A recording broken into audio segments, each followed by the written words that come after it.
What's up, guys? Welcome back to the Desk Only and Winky. Of course, guys, my name is Sarthe. Only introduce yourselves to everybody watching today. What is up, everybody? Only Black Smoke here. I am just so damn excited for today's action. We've had a hell of a couple of weeks of folks jumping up, doing some insane content. And today we get to see some of my favorite dungeons get played.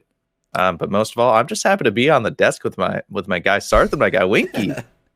My boys. Yo. Winky, how you doing today, brother? I'm good. Forgive me if I'm a little sick, if I sound a little nasally or a little weird. I've got some stuff coming in to fix that, but I'm super duper excited, dude. I've been waiting all week talking about this event, and I cannot wait to see what's about to happen today. Yes. I am so hyped. These teams have actually been putting in ridiculous effort. I think this is the first one of the hardcore circuits where you're at this weird level cap. If anyone doesn't know, the level cap right now is 32 and a half, and there's a lot of quests that you can technically get and get done right now to get some insane gear, but you have to kill level 36, 37 elite mobs that run faster than you. And we have some clips today of people actually being able to pull that off. So we'll get into that in a second. But first, I just want to say, what happened in the last circuit that you guys are really excited about, and what are you kind of expecting to see here today? Well, I'm worried that Winky and I are going to have the same answer, but I'm going to let him go first. Oh man, so what happened in the last circuit? Yeah, that really enjoyed the surprise. What was your favorite aspect? Yes. I'm not gonna lie, man. The last circuit, I was so impressed with Vidir and Joyer's performance. Yes. That I have a new, I'm a fanboy. I'm legitimately a fanboy. I've never experienced this before in all of my life. But they came out, they swung hard, they just held W, and they did it in a way that kept up with the two teams that we were anticipating to be on top. Also, yeah. They came in second place ahead of NoCC, which is amazing. So the biggest surprise for me that last circuit was just seeing all the teams, getting an understanding of the team dynamic between all the teams. Mm-hmm. And coming and just becoming a huge fan of Vidir Enjoyers, to be honest.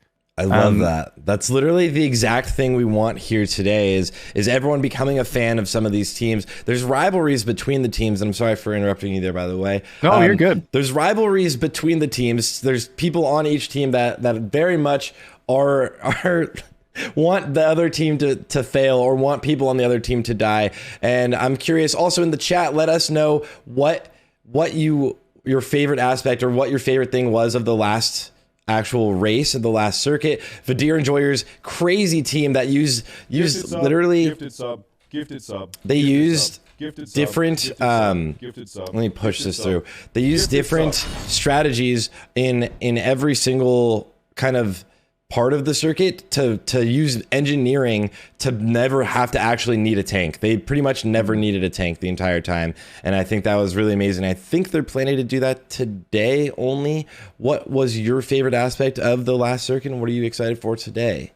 Absolutely. And really quick on the Vidir Enjoyers, I think from them it was just so cool hearing from Unchained Chippo Wow when he came on stream after they finished their circuit. Yes. Sharing, that they were using a target dummy, something, universally known within the hardcore community, as a defensive cooldown to get you out of a jam. Just saying that's an offensive cooldown to us.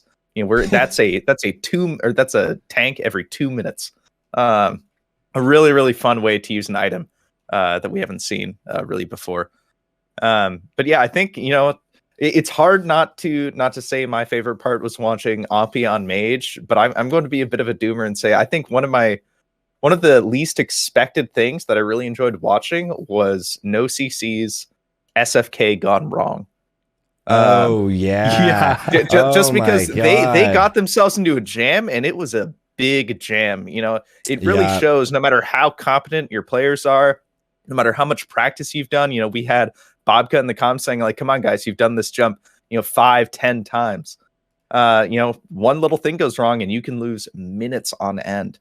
In some ways, they're lucky to have not walked away with a death.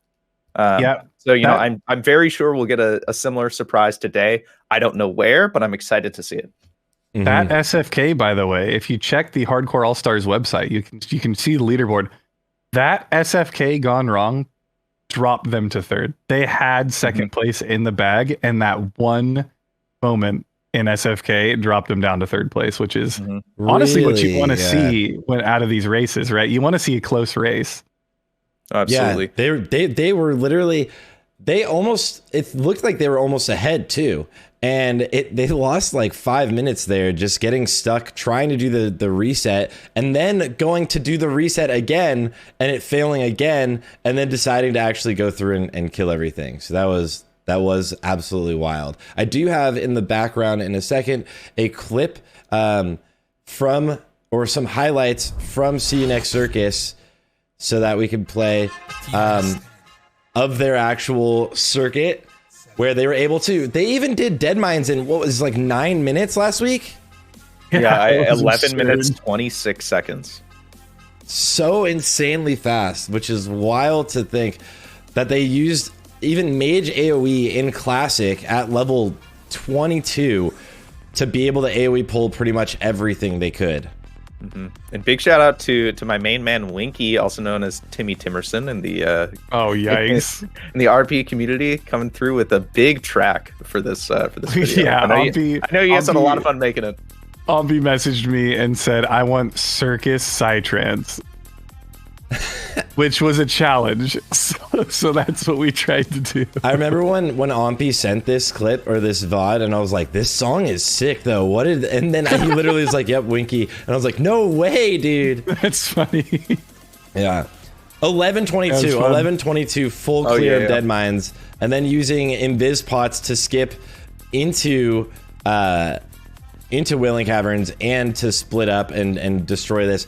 Actually, one thing we saw last circus that was really exciting was when we saw Team No CC do stealth runs where Graze for Days and Bobka went off and cleared entire halves of the dungeons by themselves and then grouped up back with the team. So that was wild, and I'm curious if we're going to see any of that today. Yeah, I've heard from a couple of teams ideas about stealth runs, split runs. Dungeons like Nomer are very tempting to try and pull something like that off, but you have to realize it's also one of the higher level dungeons in this circuit. Other than SM Library, the highest level mobs that you're going to be facing. Of course, Library, zero reason to split in that dungeon at all.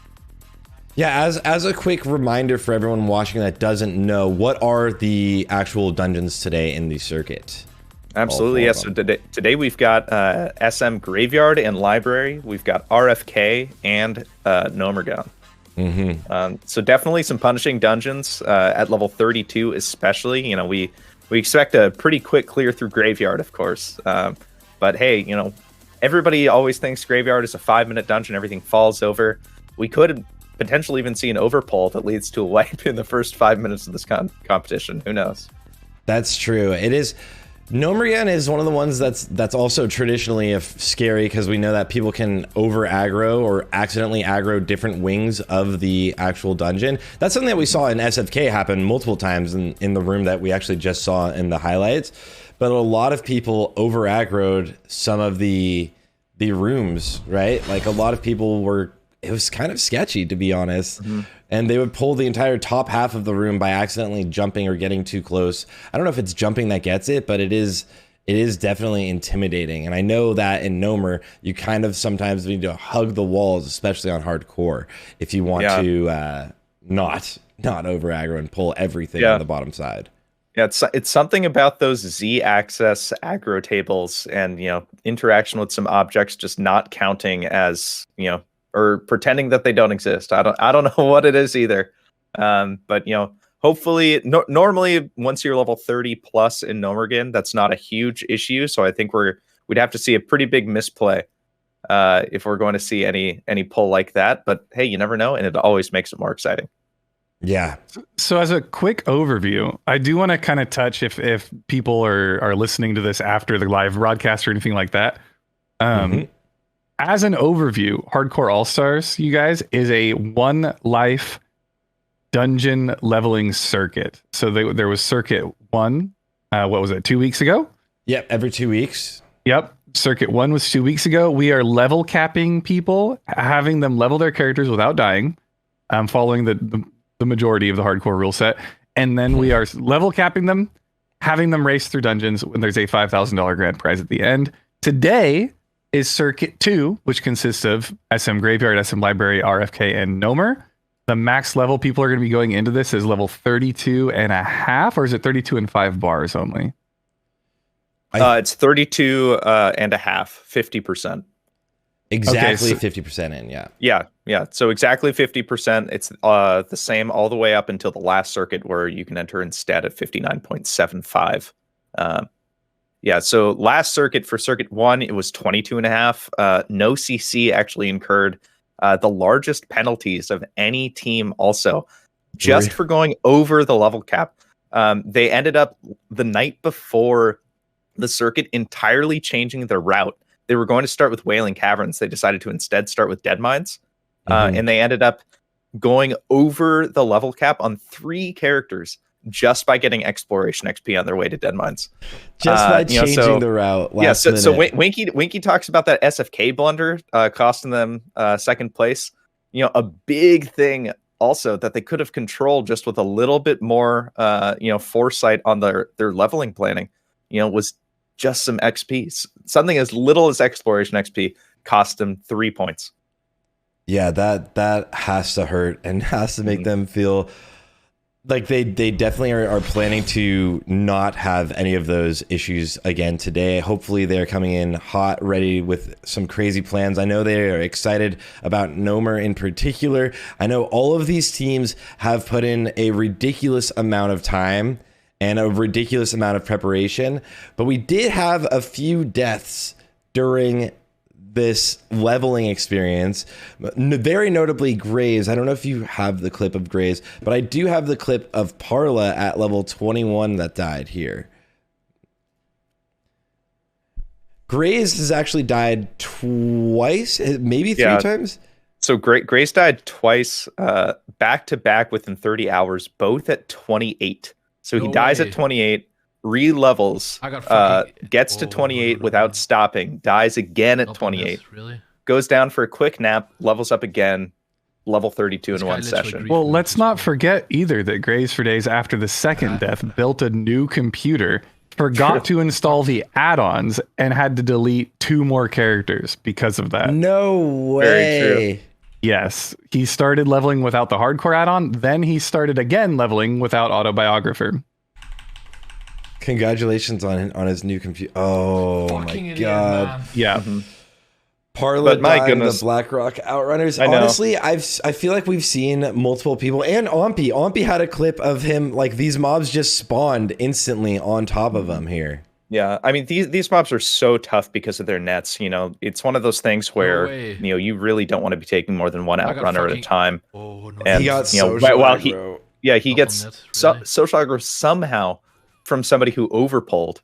This He guy ends up literally taking briefed like me with all his of their mobs, and they don't realize that I- they kind of need to bail him out from this until it's too late. fucked.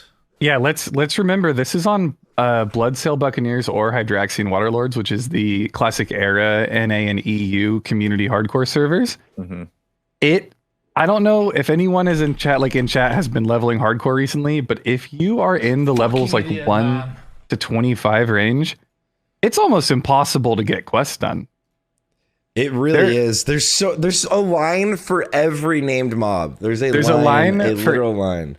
There's a line for every named mob, and almost every mob in the low level zones is dynamic respawning on top of people daily. Yeah. Literally daily. It's terrifying. Yeah, so that was Parla's second death. Parla actually died twice. Mhm. Really? I think we've got a few teams that have been dying, and they haven't been telling us that they've been dying, which is it's very interesting technique. It's a very interesting strategy to conceal the death, right? You're just like, actually, we didn't. No, I made it back up. We're fine. We're fine. We're fine. Absolutely. The hardest part is if you don't make it back up in time for this circuit, like a little bit early even, you're set kind of behind when you're trying to deal with some of the like elite mobs that you might need to kill if you were planning to do that to prepare getting some of the gear, like King Bangalore. King Bang. Bangladesh. Would you say King Bang? Yeah, it's easier. Yeah, King Bang Bang Bang. Yeah, so I just sent you Graze's second death clip. I couldn't find his first one.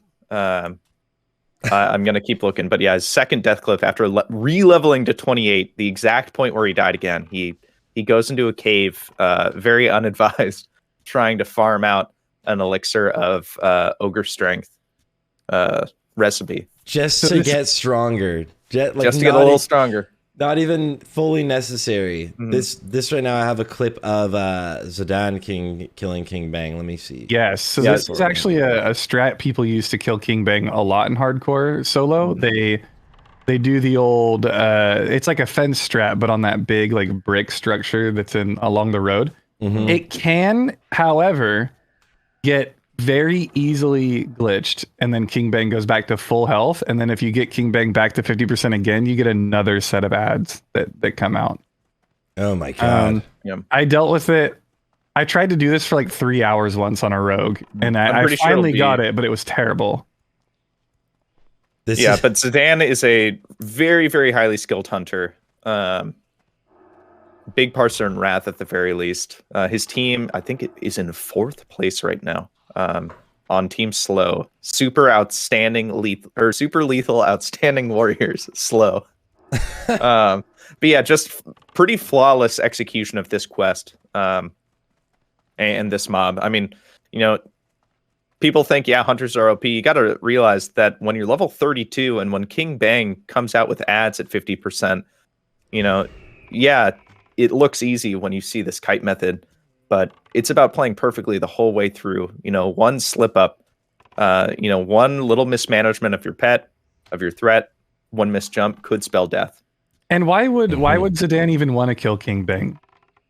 Because that bow is so ridiculously powerful. The big game hunter quest, the infamous quest in STV where you have to just kill a ton of mobs. He almost gets hit there.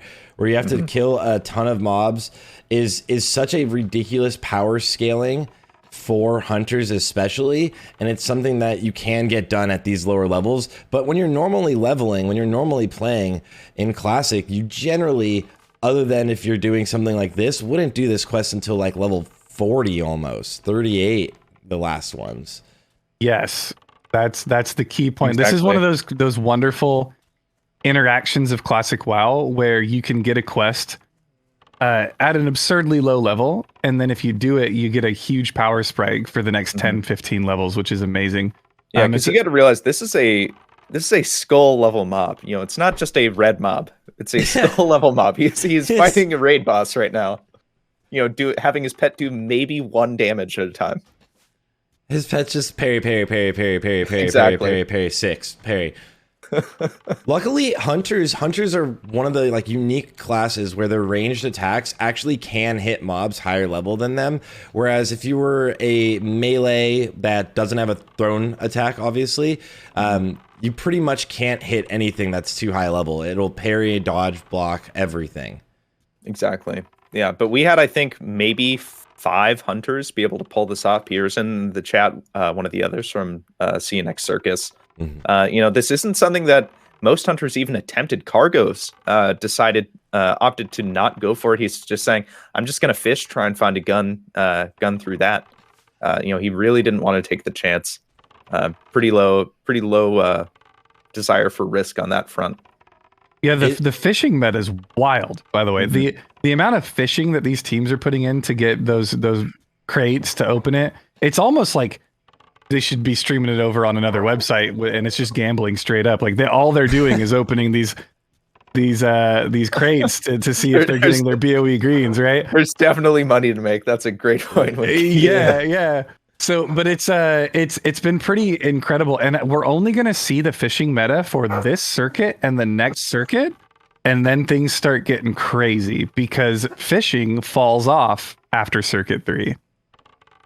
Yeah, because right now you can fish very high level items for your actual, like the level cap, right? What can you fish at in the next circuit that's so ridiculously good, or is it just the same thing? It's always just higher level items. Are there some Just higher level items.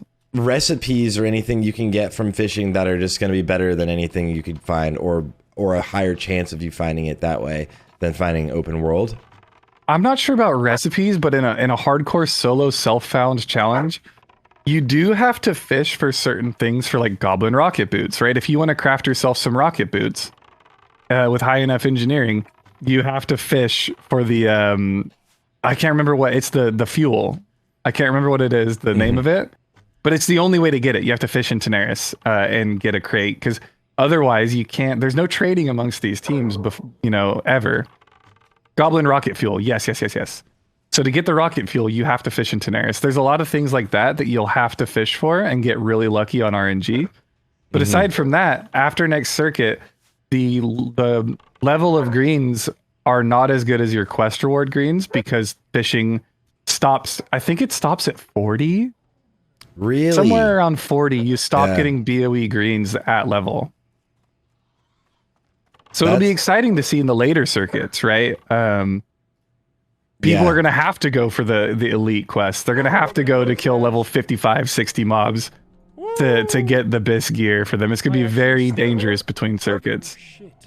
That's what's really we're seeing a lot of, is like the elite quests in every circuit so far. We saw people at level 22 killing level 28 mobs to get quest items, and then right there, seeing Graves die second time at level 28 feels so bad. I was in a call with Cargos. We were going over hardcore all-stars stuff, and he just says, Graves is going to die. And I was like, no way. So we both watched in real time Graves go down. Oh my God. And it hits different, right? It's way worse than a normal hardcore death, because you have 5 other people that are relying on you to be in the chance, right? To be a team that succeeds. And dying sets you back more than we might assume. The importance of having as much, you need a full 2 levels of rested XP farmed before you start these dungeons if you really want to min-max, right? If you want to be one of the teams at the top, you need to get your fishing done. You need to get full bis. You need to do these difficult quests. You need to go for Whirlwind Axe. You need to go for King Bang. And then you need to farm 2 days of rested XP, right? Yeah, the pain. The pain. And I mean, you can see it on his face too. This is 30 hours deep into his next run, right after a death, and boom. That's not just the end of the clip. That's the end of the stream. Definitely takes it out of some people. But hey, he came right back after a quick nap, bounced back, took it for a win. Okay. Sarthe, did you want to get Grays in here, by the way, at some point? Yeah. If Grays is free, it would be amazing to have him in. I told him 8:20, but it's 8:30 now, so I just wanted to check in. Yeah. Sarthe, also this clip you're playing of Ompi, I think, has some of the most hilarious comms I have ever heard in a Twitch clip. All right, let me restart it.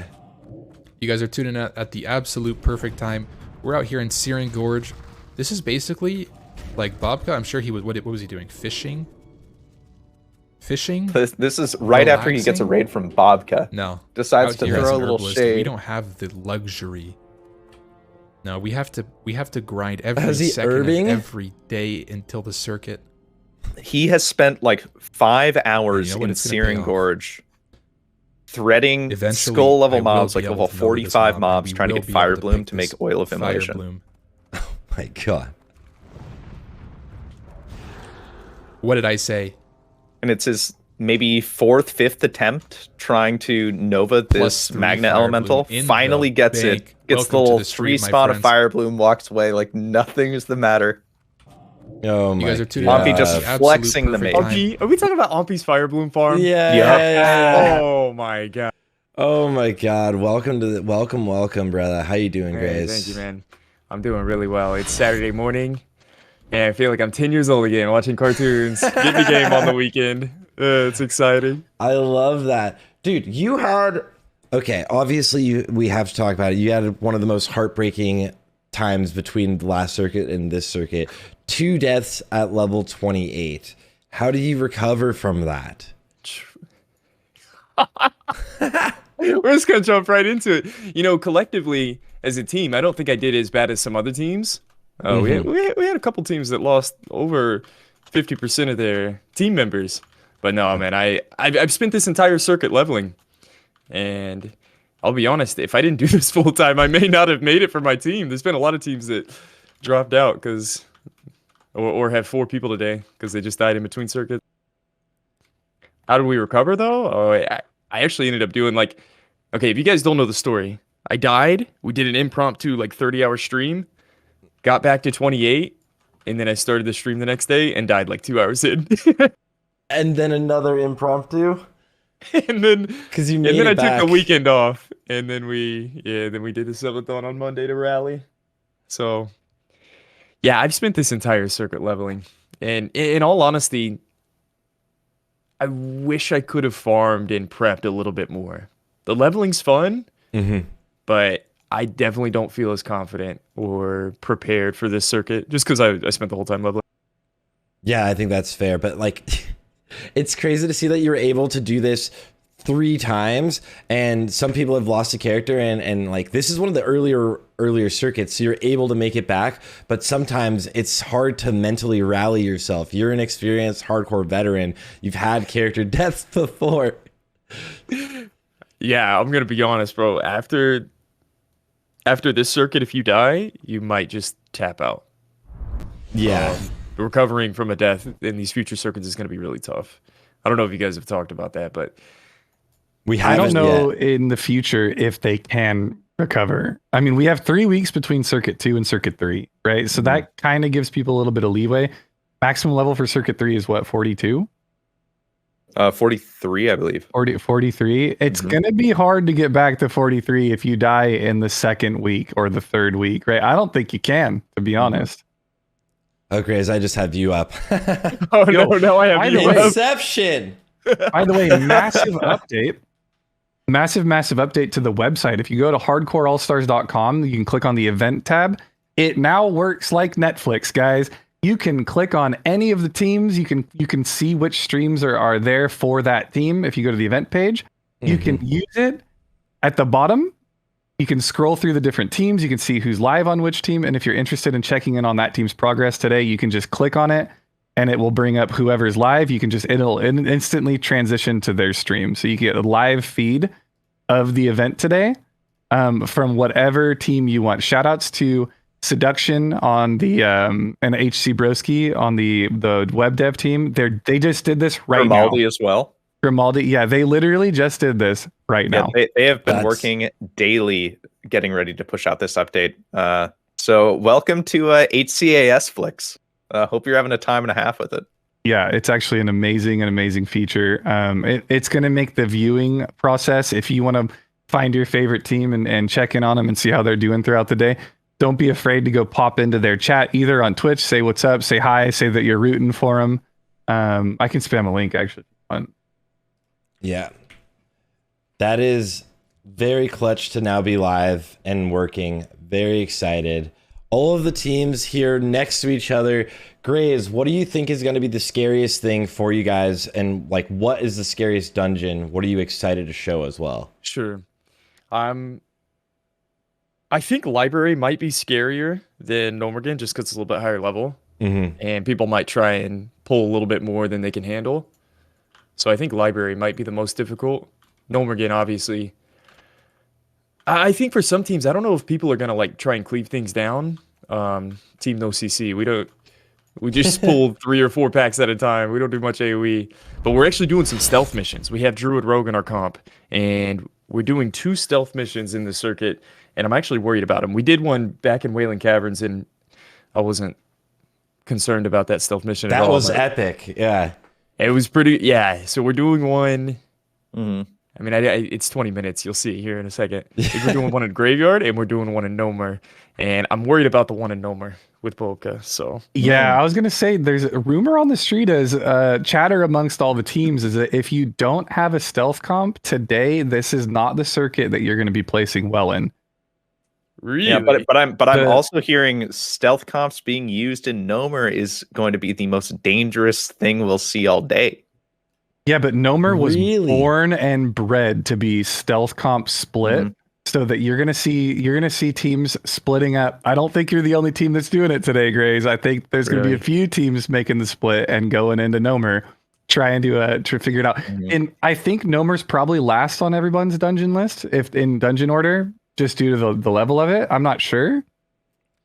Yeah, unless we see CNX Circus doing dungeons in the wrong order again, it's becoming a bit of their trademark. Yeah, over leveling. Yeah, but Grays, I will say, I think a lot of these teams are probably even considering stealth missions because at least I'm pretty sure, that stealth work that you guys did in Wailing Caverns was probably the biggest single play out of anything done in Circuit 1. It got you guys first place in the Wailing Caverns clears.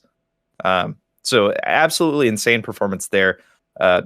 Definitely clear why you would want to be replicating it.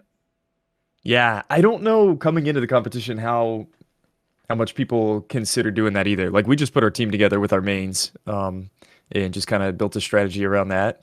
Mm-hmm. It's really interesting to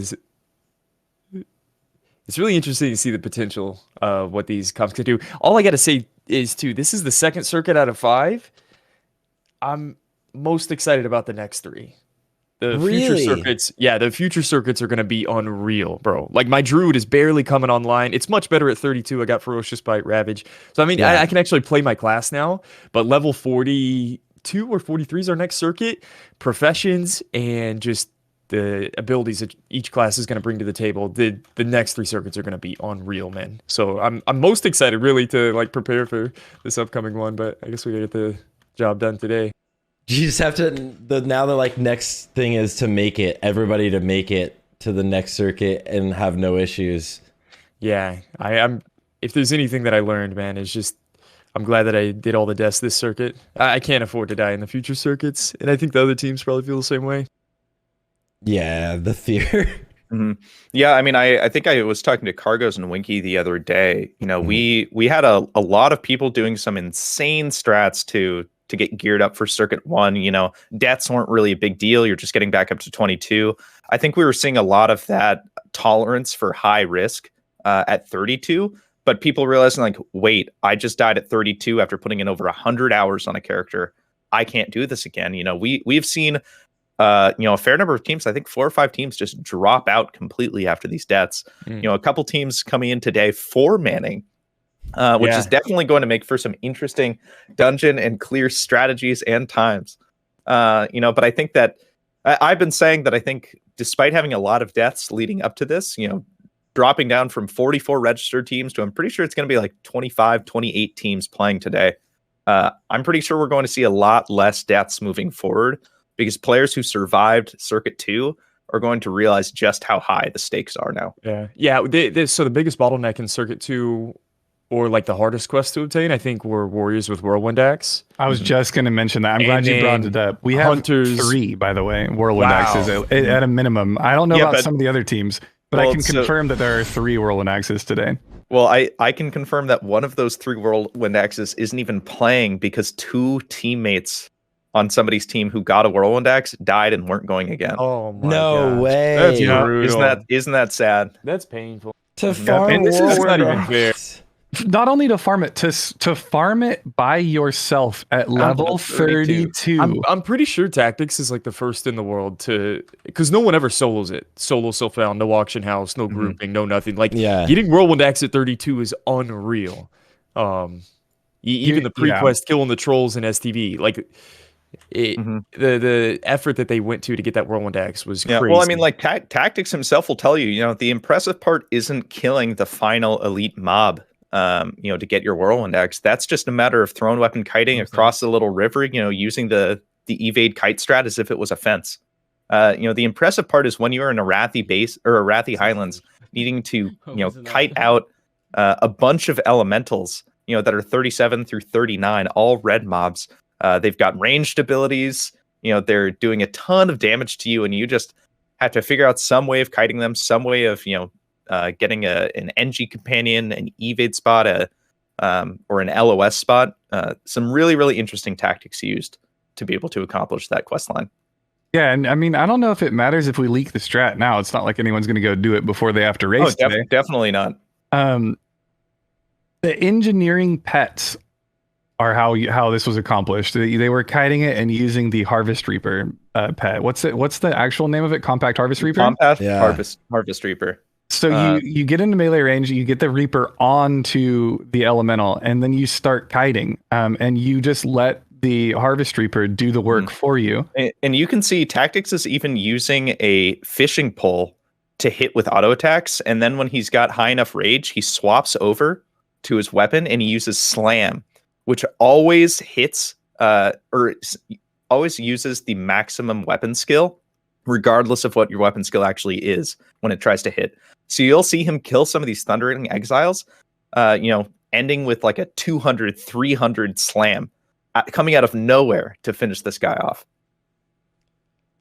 All for this insanely OP weapon, where this is like the first circuit where we're going to see some people with Whirlwind, actual like Whirlwind, Wind Fury Totem, and utilizing Whirlwind Axe and really strong melee compositions versus those Alliance that we saw winning the first circuit with more of like a mage composition, right? So this is where we're like banking on the huge extra boost in damage that you're getting from this massive weapon, having it at an early level, and also getting those double hits, those triple hits. I hate to cut you guys off, but I think we have urgent news. Ooh, what do Pagel's Pro Shop, a Lutheran, I think they just died right now. Whoa. Right now, on the way? On the way there. If you have the clip, I don't, so a Lutheran's not live, but I was watching Sasha, their POV, and I'm being told that someone just died, and I think it was a Lutheran. I'm trying to listen in on their comms and get the full story here. a death minutes before the circuit has to feel terrible, to be honest. That's like on the way to the dungeon. That's one thing that he was outside the realize. dungeon. He was outside the dungeon, and a mob just came out and smacked him, and he died. He just straight up died to an elite waiting outside RFK. No. Oh my way. goodness. Oh, Did he go in? God. Did he go make a coffee or something? I don't know. No way. Oh man. Okay, guys, can we get some Fs in the chat for Pagel's Pro Shop? They're probably gonna have to call in their 6th player. I don't think a Lutheran can level back to 32 in less than 20 and we minutes. actually have a death clip from Hell Smash, their hunter from earlier this week. He was in Gadgets and kitted out to the 9s. Earlier this Hunter. week. Let me see. Earlier this week, I sent it to you, I think last night. But he's in Gadgets and messing with some macros, or I think doing some pet skills. And then all of a sudden, you just see him accidentally pop his mouse wheel up macro. His pet just goes and attacks a guard, and he's done for. Let me see. If you have it again, can you send it through one more time? Yeah, absolutely. Yeah.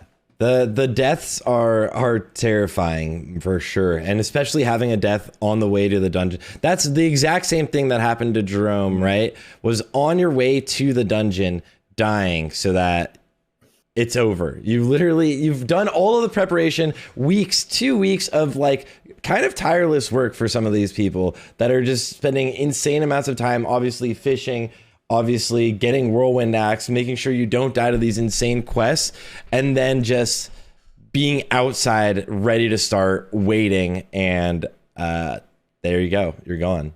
Mm-hmm. You absolutely hate to see it. That is worst case scenario for Pagel Pro Shop. I hope they can pull it together and get their run done today. I hope they had a 6th ready to go just in case.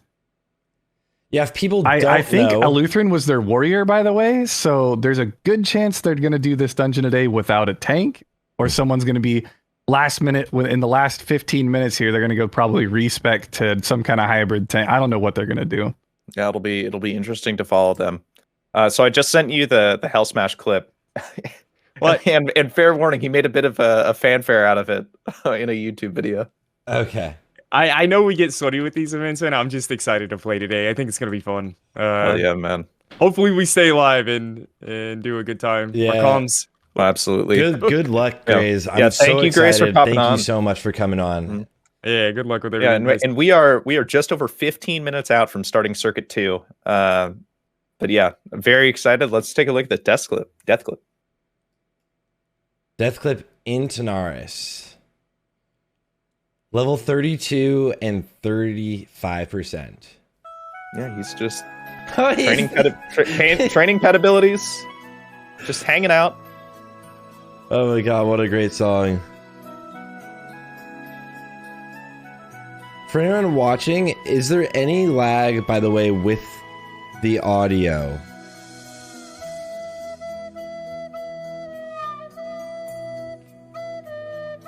No, okay, perfect. Shows that even when you are safe in town, something can go terribly wrong. But I mean, this guy really did have Master just Hunter's about all of his Rifle, bits. Mechanical Dragonling, Goblin Mortar. Oh. Yeah, he really did have it all. But Look I at mean, the what diamond. a good attitude to have about it, and just put it to this track, you know. Should have farmed gadgets and reputation. Oh my god, the pain.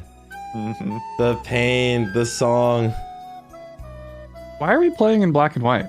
It's part of the clip. Welcome to the 50s. The 50s would be playing on the radio. God. It's like, The despair, yeah, falling to this, dying is just so much pain.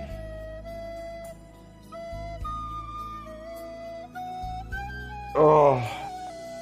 And everyone's dying too. All of these deaths right before the circuit is like the worst. After being fully prepared, just with the screech. Can't even be mad, get wrecked. Oh no. We'll pop in real quick. Say I love you guys. This is gonna be a fun day. Yo, love you, Cards. Love you, Cards. Is that Cargos, Cargos, the that's creator luck. of Hardcore? Yo, what up, bro? Yo, good luck today. I Good hope you Is it luck. true? guys. Did somebody just die? Like A right now? Lutheran just Oh, died. Lutheran just died sitting outside of RFK. No DC? Nothing like legit? No, death? it was a legit elite mob. Walked up and hit him, and he died. Oh my god! How salty are you if you're his teammates though? I'm talking to Shoal right now. I asked if they have a plan for the rest of the day. I'm not sure what they're gonna do, but I hope Sasha says they're using their 6th. Let's go. This Oh, is why okay. we have 6 players This on each is team, why. chat. I Yep. thought they only had 5, bro. Okay, perfect. So they're fine then. They just yeah, have there's- they just there's have 6 another guy to people. send in. Holy shit, that's crazy. Was he actually AFK? Like, that was the thing. No, I don't know. I think it was just an elite mob ran up and hit him. I don't know the full story. He wasn't streaming. Sadly, we don't get a clip of it. Oh man, that's unlucky. All right, good luck today on the That is- cast, deal. Love you guys. Yo, Yo, good luck. love you, dog. That is Yo, good luck. love you. So unfortunate. I'm gonna check on one thing about this stream to make sure that people can watch this back later. But the pains. Love Cargos. No. Shout out to Cargos, who's put in such insane amount of effort to make the hardcore thing, make hardcore even a thing, right?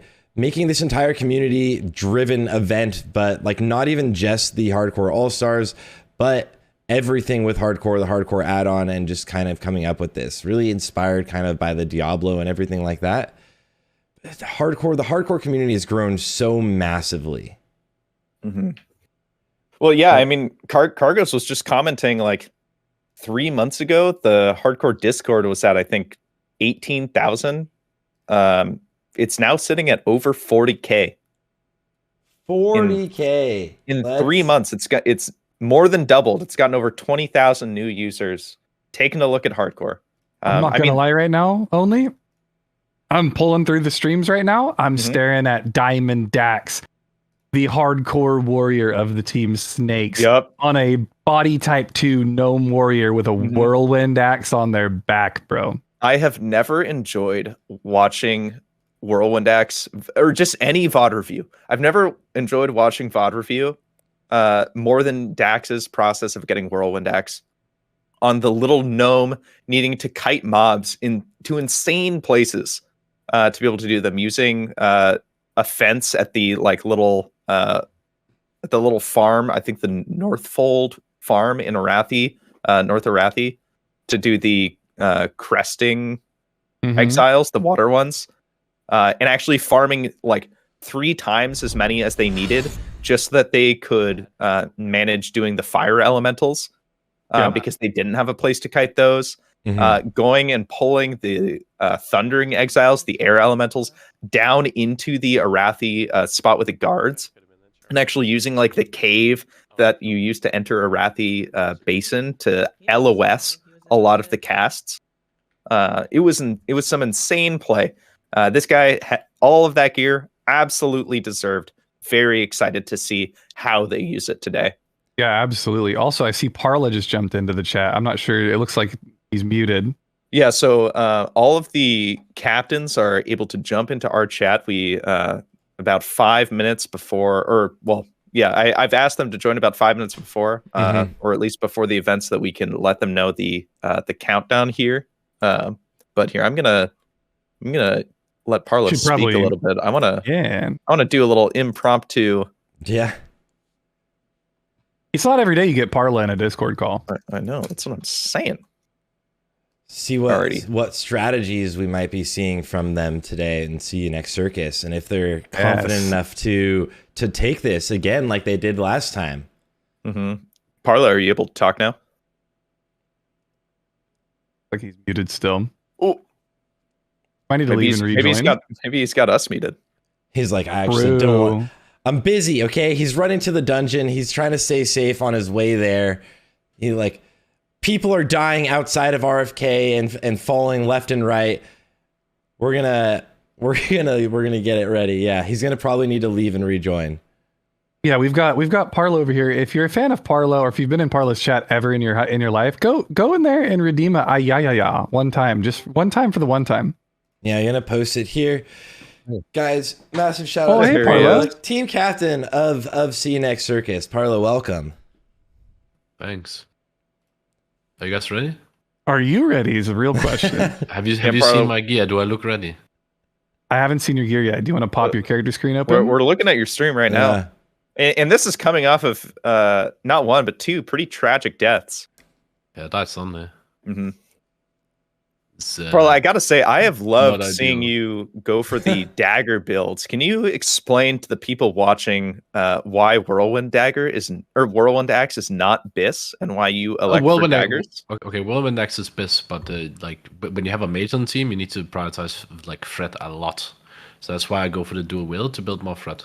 So you can probably watch the VODs from the first circus and like compare my threat with every other tank, and I should be like miles ahead, and not even that far back on damage. This race is different though. Is it just a question of being able to spread out your threat with faster attack speed, or is it also the aspect of building more rage because of extra attacks? Building more rage from an extra attacks is a bonus, but the main thing is like getting decent initial threat. Yeah.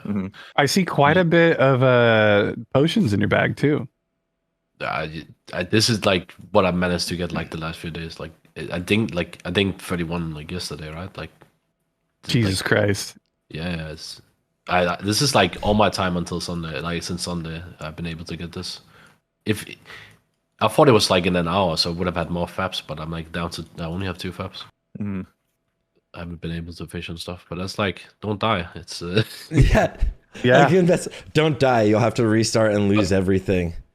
But best weapons is like you get the offhand from the Scam or whatever, Scam. What is he called? Like in Arathi Highlands, there's like a 1.4 speed dagger, and then there's a Basilisk Blade from Iron Eye and the Faust Needles, Shimmering Flats. Those are the 2 best dual wield weapons, and then like you stack Rage on some packs, and then whenever the mage is drinking, you pop the Whirlwind Axe with Sweeping Strike and full Rage and just like cleave shit down. That's what I was gonna go for, but obviously you weren't able to get a Whirlwind Axe because of the death, right? Yeah, no chance. So you right now are the points leader. CNX Circus is first place in the Hardcore All-Stars overall event. You guys blasted in Circuit 1. Are you guys looking to take first again today? I was talking to Calamity yesterday, and they said something along the lines of it's going to be harder to get first place because due to your guys' comp. How do you feel? Are you super confident, or what's the thought process today? I'm not confident in all my gear shit, but we're gonna do what we can to like defend the lead, I guess. Like I don't think maybe we can win some of the dungeons. Like we have some interesting tech, but I know that some people have even more interesting tech due to like specific trash requirements and like very favored towards stealth skips, right? And You saw in the first race, like in Wailing Caverns, how effective you can do if that suits your comp, right? Yeah, absolutely. Okay. So defending the lead is the priority here today, Yeah. basically. You're just going to try and get through it, no deaths, and just have a solid circuit time in general. Yeah. So like Kaga's team is definitely going to go for like a stealth skip. Like they're going to go clear Pummeler with the rail team and then send the Druid Rogue on Thermoblock, right? That's what I expect from them. And we're looking to do the same, but like it doesn't fit with the trash. Have Ellen Soul Pummeler, but can't do that due to trash requirements. Yeah. Yeah. So because the Rogue cancel that at 32 with Twinkie, no problem. Do you think that this is going to be your hardest circuit then with your composition versus any of the other teams, especially with like the ideas for stealth skips in this specific circuit? Yeah, for sure. Like due to me not having the preparation done, like ideally I'd have like at least a couple of stacks of Revelation Oil. I have 0. I have 2 faps for this race, and I need 2 stacks, right? Like it's scuffed, but is your commander from the Duskwood quest? Is that the Arceus sword? Mob and Fell, yeah. Yeah, okay. You always do this at 28 on the war. It's just a good weapon. Absolutely. Solid weapon. And it looks like we are just 5 minutes out here. Under 5 minutes. So yeah, we're gonna start hearing all of our captains trickling in. I know Cargos was saying that he was worried there were no teams who were going to show up, but I'm already seeing 20 teams in here. Everyone getting ready, yeah. Absolutely. Everyone getting, like, a lot of teams did have wipes, so people have fallen, but even then, it looks like we still have a very solid amount of teams ready and a lot of preparation. And as Parla was just saying, a lot, like, if you die, you lose out on all of that preparation, but you still have Ompi, who has a ton of oil of immolations, everyone trying to make sure they're as ready as possible for this circuit. Absolutely. Yep. Yeah, but thank you, Parla, for giving some insights on your team's strategies today. Really appreciate it. Yeah, no problem. Yeah, guys, and good luck on the casting. Yeah, good luck today. Good luck. Thank you for coming, man. Guys, if you want to see the leaderboard, head over to hardcoreallstars.com. I will post this again, and I'll make a Nightbot command for it. And you can also use this website, hardcoreallstars.com, to head up to the events tab, and it will work kind of like your very own Netflix. That will be able to pull up live views of different players from each team. You can just scroll through and choose someone that's live right now from every team. So it's amazing. Yeah. And no ads, because our website doesn't load ads. So you'll just have a little 30-second loading screen while it waits for the ad to be done. You don't have to deal with State Farm trying to sell you insurance anymore. Is that what the ad is right now on Twitch? That's always what the ads are for me. It's always State Farm for some reason. But hey, with under 3 minutes left, I want to give a quick shout out and big thank you to our sponsors, HC Elite, for providing the prize pool for the World Tour. Big thank you to HC Elite, the NA Endgame Rating Guild, the same guild that all 3 of us were in when we downed Ragnaros on Season of Mastery. We've also got RXP coming in as a sponsor. Rested XP, the premier, the best in the world leveling guide. You can use code Sarthe or code Winky. And starting today, you can even use code, I believe, HCAS to get 5% off your next order of RXP, made by speedrunners for anyone and everyone. Even has a hardcore version that avoids death skips. Yeah, also fun fact about Hardcore Elite, they are going into kill Vale tomorrow in BWL. So we will be seeing Razorgore into Vale tomorrow on Hardcore Elite. Yeah, you gotta love that progression. Yeah, they're amazing at going through and actually clearing some of these dungeons that I think is always really exciting to see. Like last week after the hardcore tournament, they actually did their first Razorgore, and now going in and killing Vale, which is one of the fights where traditionally someone almost always dies if you don't get that hearth out in time. Absolutely. Do you mind dragging Sasha? Do we have Sasha up here from Piggle Pro Shop, by the way? Yeah, we got Sasha. Okay, we're good. Just making sure we have all the team captains in the Discord. Yeah. Also, shout outs to the chat. Put a 1 in chat if you can hear our voices and you're enjoying today. Today's a wonderful Saturday morning. It's 9 a.m. if you woke up on the West Coast today, which is the best coast in my opinion. We appreciate you for being here, hanging out. Big shout outs to the hardcore community. This is not something that everyone can participate in due to time restraints and stuff like that, but we appreciate you just being here, hanging out, having a great day with us. I've got my coffee, I've got my cold medicine, and I'm ready to watch some speedrun pumpers go into these dungeons. Let's go. Absolutely. Right. And I gotta say, I am so surprised at how spread out a lot of these teams are. I did not expect so many teams, as we saw on Parlor's stream, to be ready outside of RFK as their first dungeon. I imagine that's most of the Alliance teams, if I'm going to venture a guess, just not wanting to commit to the travel time that this otherwise takes. It looks like it, yeah. That'll be really exciting because RFK, is one of the more difficult dungeons in this entire circuit. Again, SM, Graveyard, Library, RFK, and Nomer. And it looks like we're ready to start in 5, 4, 3, 2, 1, and let's go. We're going to see our captain start exiting into their team channels. We're going to see teams off to the races. Headed off. Again, guys, you have to actually start from the summoning stone. So from the meeting stone, not actually a summoning stone in Classic, but starting off from the meeting stones and heading off to your dungeon of choice. Horde teams here, especially no CC, starting off with the Scarlet Monastery, most likely starting off in Graveyard, which is going to be one of the easier dungeons here in the circuit, but it will give them potentially some good gear for the rogue, especially with the dagger if it drops, as well as them getting some nice experience so they can move on to the harder dungeons. And then for the Alliance teams moving directly into RFK.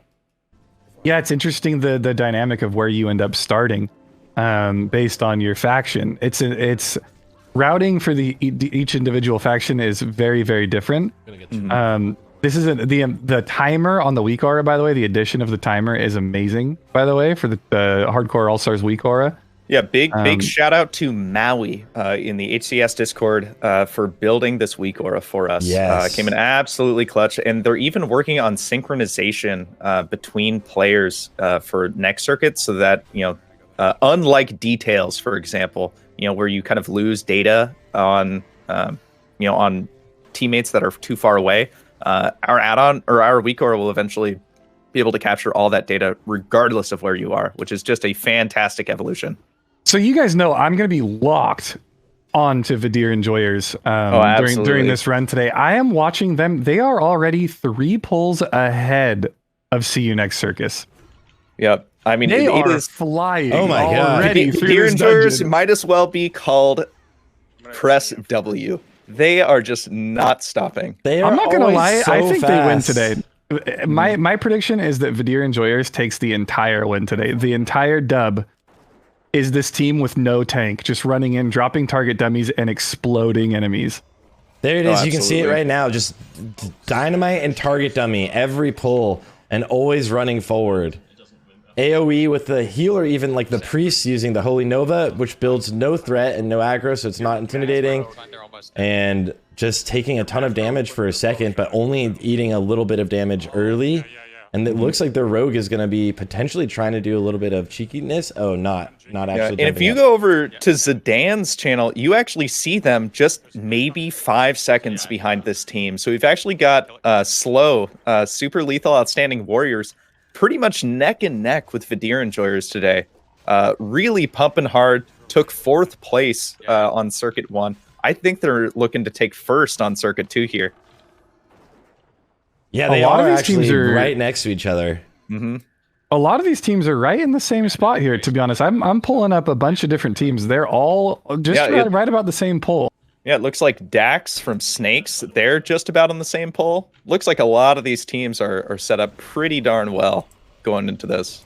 I went ahead and pulled up a Graze for Days stream just to see what the strat is for Scarlet Monastery here, because this is, I'm not going to lie, I love all of the Scarlet Monastery dungeons. They're probably my favorite dungeons in all of Classic WoW. Absolutely. It's incredible. By the way, they just took down the first boss, so Death Speaker is down for Vidir Enjoyers. They did a sick jump skip to get there. Massive jump skip. They actually jump skip straight down to Agrim.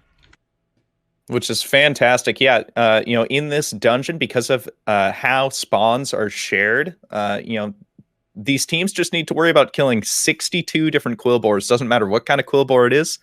They just need to kill 62 of them. So we're going to see some really interesting strategies to skip over some unnecessary trash. You gotta love seeing that jump skip. They were able to skip what looks like, because of their RNG, actually a lot of ground shakers, which have a pretty nasty AoE stun. Out of any dungeon we're seeing today, RFK has some of the more annoying and dangerous trash mobs. I even heard of a team doing some practice on some multi-life characters who said that they wiped 6 times just trying to plan around trash for today. 6 times. Mm-hmm. And that's where practice is worth it. Yeah. Oh my God. That's actually kind of wild. Vidir Enjoyer is blasting right now, going through really quickly. And they're always one of the teams that I think does a really good job of pulling, like just chain pulling. Pull up Graze. We have a stealth comp going in for Blood Mage Thalnos. Graze just got caught out by an Anguish Dead. No.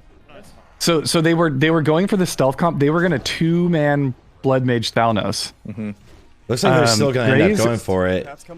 Bobcat came up. I think like what you just got to be wondering, was this a misplay by Bobka trying to help and be the one distracting to give Graze, the out, or do you think it was, just Graze butt pulling with that long cat booty? That's the big question here. If I'm honest, I don't necessarily see the benefit of this strat. I guess they're killing the trash requirements while Graze and Bobka go solo. Mm-hmm. Blood Mage. But this is so scary though. Yeah, a lot of the trash requirements in this dungeon are so much based on RNG. Any of these elite mobs caught out again. Yep, any of these elite mobs that they're seeing could have been spawned as just 3 non-elite unfettered spirits, those blue spirits you see. It's one of the more complicated dungeons to really plan for, because you really don't know how much trash you're actually going to get inside of the dungeon. If they pull that patrol that they have marked skull right now, those two people just die. Mm-hmm. I mean, honestly, if they pull boss right now, they might die. Look at how low Graze is. Oh, it looks like they actually got boss. Graze is super low. So Graze is going to be healing and DPSing here while Bobka's getting threat. Yep. Hopefully they're able to make use of these LOS positions to minimize some of the damage. Blood Mage Thalnos is known to want to stay ranged. This is actually pretty scary. This is a 34 elite we're fighting here with just 2 members of no CC. Mm-hmm. Yeah, you've definitely got 2 players, though, who are masters of their class. If anybody can do it, it's going to be them. Yeah, we have Bobka missing every kick known to man, just like a ranked player should in arenas. You hate to see it, you guys. So low again. The rest of the team actually runs here?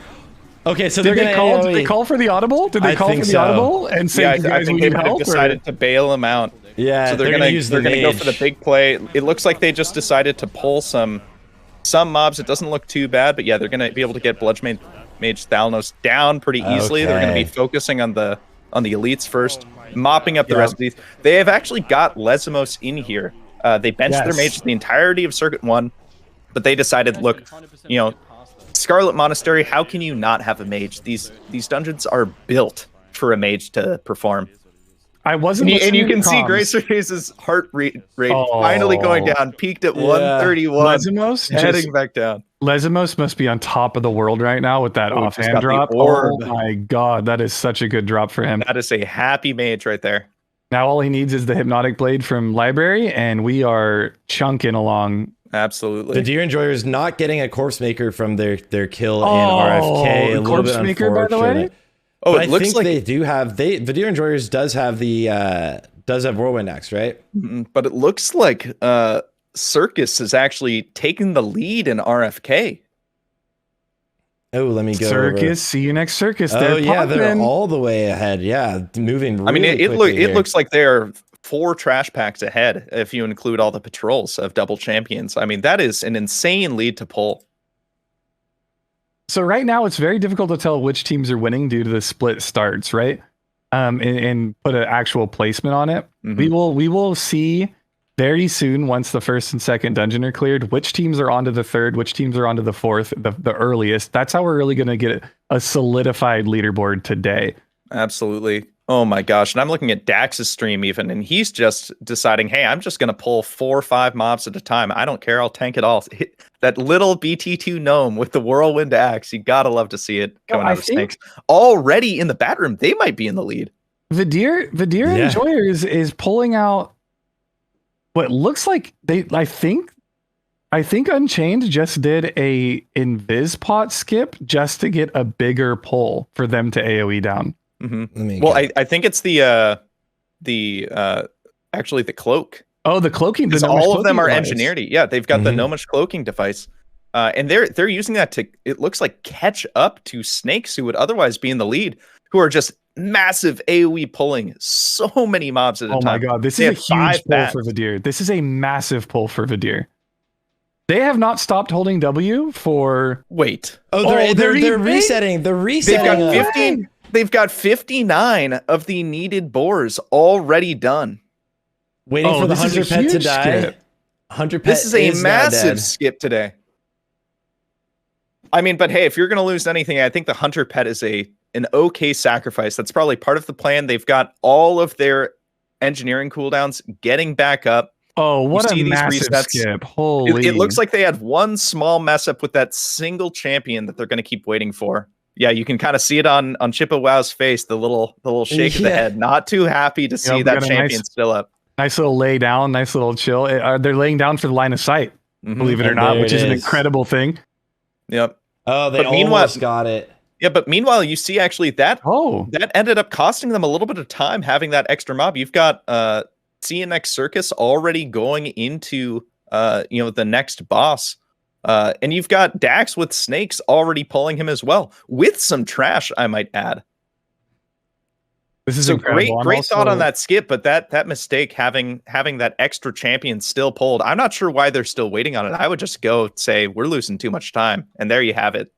That's the second time we've seen skips go wrong. Actually, last time for Team No CC, they lost so much time, and it actually definitely lost them second place in the actual final circus. Absolutely. A dagger drop for Parla, so he's happy now. Oh, that's the most ideal drop I think that Parla could have gotten. I mean, it's only I think it's Stam and Spirit on it, but hey, dagger progression is really tough in Classic WoW. So any blue dagger, you're just going to be happy to get that top end damage a little bit up.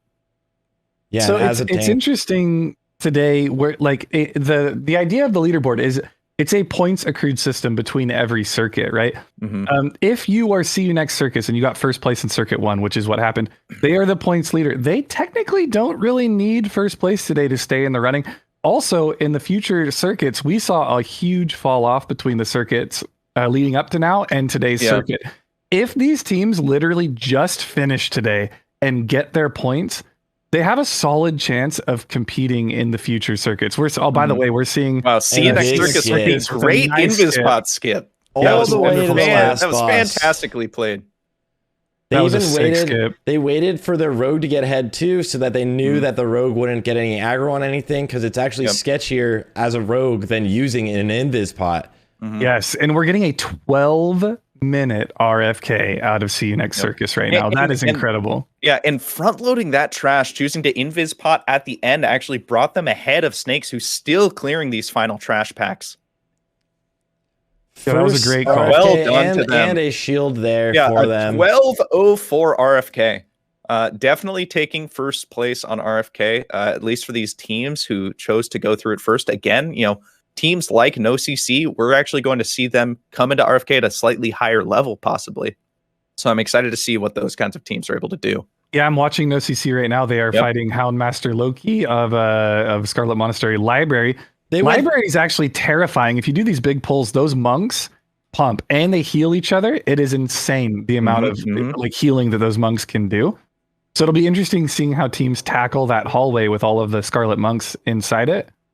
And the leveling in Library is so high, right? Like this is one of the scariest. This is the highest level dungeon that we have in the entire circuit, and it is just terrifying to see people just have to level or be underleveled when fighting, especially the last boss, or again, like you're saying, those monks that could just clock you. If you over aggro one extra ad or let them run away, you can just easily die. It's very dangerous looking at the monk damage output along with the amount of sustain that they can have. If you pull 2 monks and you're playing a ret paladin, there's a good chance you actually can't even kill them ever. They outvalue you. Oh my god. I know because I did it once. I was trying to solo it on a ret paladin, did not work. We have the Deer Enjoyers finally finishing up their, I say finally like they're slow. This is actually incredibly fast. They're finishing up RFK right now. It looks like they're going to have about a 14 minutes. So they're 2 minutes behind See You Next Circus with their first dungeon clear. It looks like you've got Snakes actually hearthed over to Ironforge, and they're running out right now to Nomergan as their second one. Same thing for See You Next Circus. So both of those teams are going to end with the double Scarlet Monastery. Yes. Also, keep in mind, if you're watching in the chat, maybe this is the first time you've seen Hardcore All-Stars events taking place. Circuit time matters. The time you spend between dungeons matters. It is all calculated towards your overall points that you get. Absolutely. So also, I like this. We're seeing on NoCC right now, we're seeing the Compact Harvest Reaper coming out, the engineering plays. They've got basically a 6-man party at the moment. Target dummies are out. Even. Yep. This is a scary pull. At this level especially, these monks do a lot of damage. These chaplains, you really need to be paying attention to making sure you get those kicks out. And even diviners, you need to give big respect to those fireballs coming out. It's LOS when you can. It looks like we're seeing some good mastery. A little aggro there, which looks like they're kind of using 2 tanks here with the bear and the warrior. And then the rogue can also do a lot of CC, as their team name is NoCC, but I'm sure we'll see a lot of Bobka actually slowly CCing mobs as they make sure they don't want to over aggro too much. Yep. And as this is going on, we have Slow, who just completed their work out in RFK in a 15-minute flat run, so they're going to be getting out pretty quick here. It looks like they're sticking around to do a little bit of extra trash possibly, or just running out. No, they're running out. They have completed their trash requirements. It looks like they're running out potentially. I think they may be using a little bit of their circuit time to go back and loot some of these target dummies, maybe. Very interesting play. We'll have to check back in on them, but we've got looks like Chippa Wow from the Deer Enjoyers. That team also choosing after their RFK to go to Nomer. So it looks like across the board, Alliance teams going RFK to Nomer so far. Yes, we have 3 teams on the way to Nomer, you guys. We are going to see some crazy Nomer. By the way, Absolutely. Nomer is the highest potential, in my opinion, of killing these teams today. Mm-hmm. If we're going to see teams die, it's going to be in Nomer. And keep in mind, this is hardcore. When you die, you delete your character. There is no resurrect and try to pump again. Your character is dead. That Whirlwind axe is gone if you die. Yep. A little bit of a big pull here from Team NoCC. They do have more monks coming in. It looked like before they even killed the 3 that they were already dealing with, that they did get 3 more. So it is easy and cleaned up for them. Very, very clean. Very smooth here for them, and they will be moving on towards the last boss. They have 1 more of these little rooms, and then they'll move into the last hallway, and they do get a ding there from Tactics. So Tactics is now level 33, and that's the first of them to level, but everyone should be getting relatively close. Mm-hmm. And then we've just got our next team. Looks like... Who is that? Oh, Work in Progress just finished RFK 1656, hearthing out to Ironforge as well. So yet another Alliance team finishing up pretty quick here, definitely ahead of the majority of the competition, going into Nomer as their second. It really looks like NoCC is just the very, very clear front runner here on the teams that chose to start SM. I'm not gonna lie, I'm really impressed by Pagel Pro Shop here, pulling the Audimal. They lost their warrior literally 2 minutes before the dungeon was supposed to start. They called in the alt. The alt was sitting outside the dungeon like a good alt should be. and they are actually doing great. They just got a bind on equipped Staff of the Shade, increases shadow damage done by 21. Holy! And they've got And they have a Warlock. And the Warlock gets it. That is What so a lucky. huge pickup for that Massive. team. That is so sick. Yeah, talk about a consolation prize. You know, Absolutely. Big pogs in the chat. I love it when teams bring in the player that they're probably changing their plans on the fly here. They're still competing. It's great to see. Also, if you just live through today's circuit, there is a chance that if you live through leveling to the next circuit, 5 more teams are probably going to die and call it quits. Oh, certainly. Yeah, you're moving. Yeah, you could be dead last. You could be in 20th place, and hey, 3 weeks from now, if you just survive, you'll suddenly be in 15th. Absolutely. I think that if you make it to the end, you guys, you're going to be in the top 10. I don't think we're getting 10 teams in the final circuit of this event. Getting to 16 hardcore is very difficult. We started with certainly. 44 and we're down to 28, right, already? Yes. So this is dangerous, and people don't realize how dangerous it is, because not only are you playing a hardcore character where normal hardcore deaths just will happen, where something will kill you, but all of these people are trying scary things where they're killing mobs that are literally skull level to them, over 10 levels higher elites, just to get an item that makes them a little bit stronger to go into these speedruns. Yeah, I mean, I Absolutely. saw just last night, like, you know, on Ompi, a character who hasn't died not even once in this competition. He's got 150 hours on that mage, or over 150 hours. You know, so not only do you have to get up to that max level, but you have so much grinding to do, so many hours to pump into these characters to make them worthy of this competition. Yep. I'm watching No CC right now. Yeah, They getting are a couple of few nice greens. pulls from Arcanist Dome. This is a dangerous pull. They're target dummying.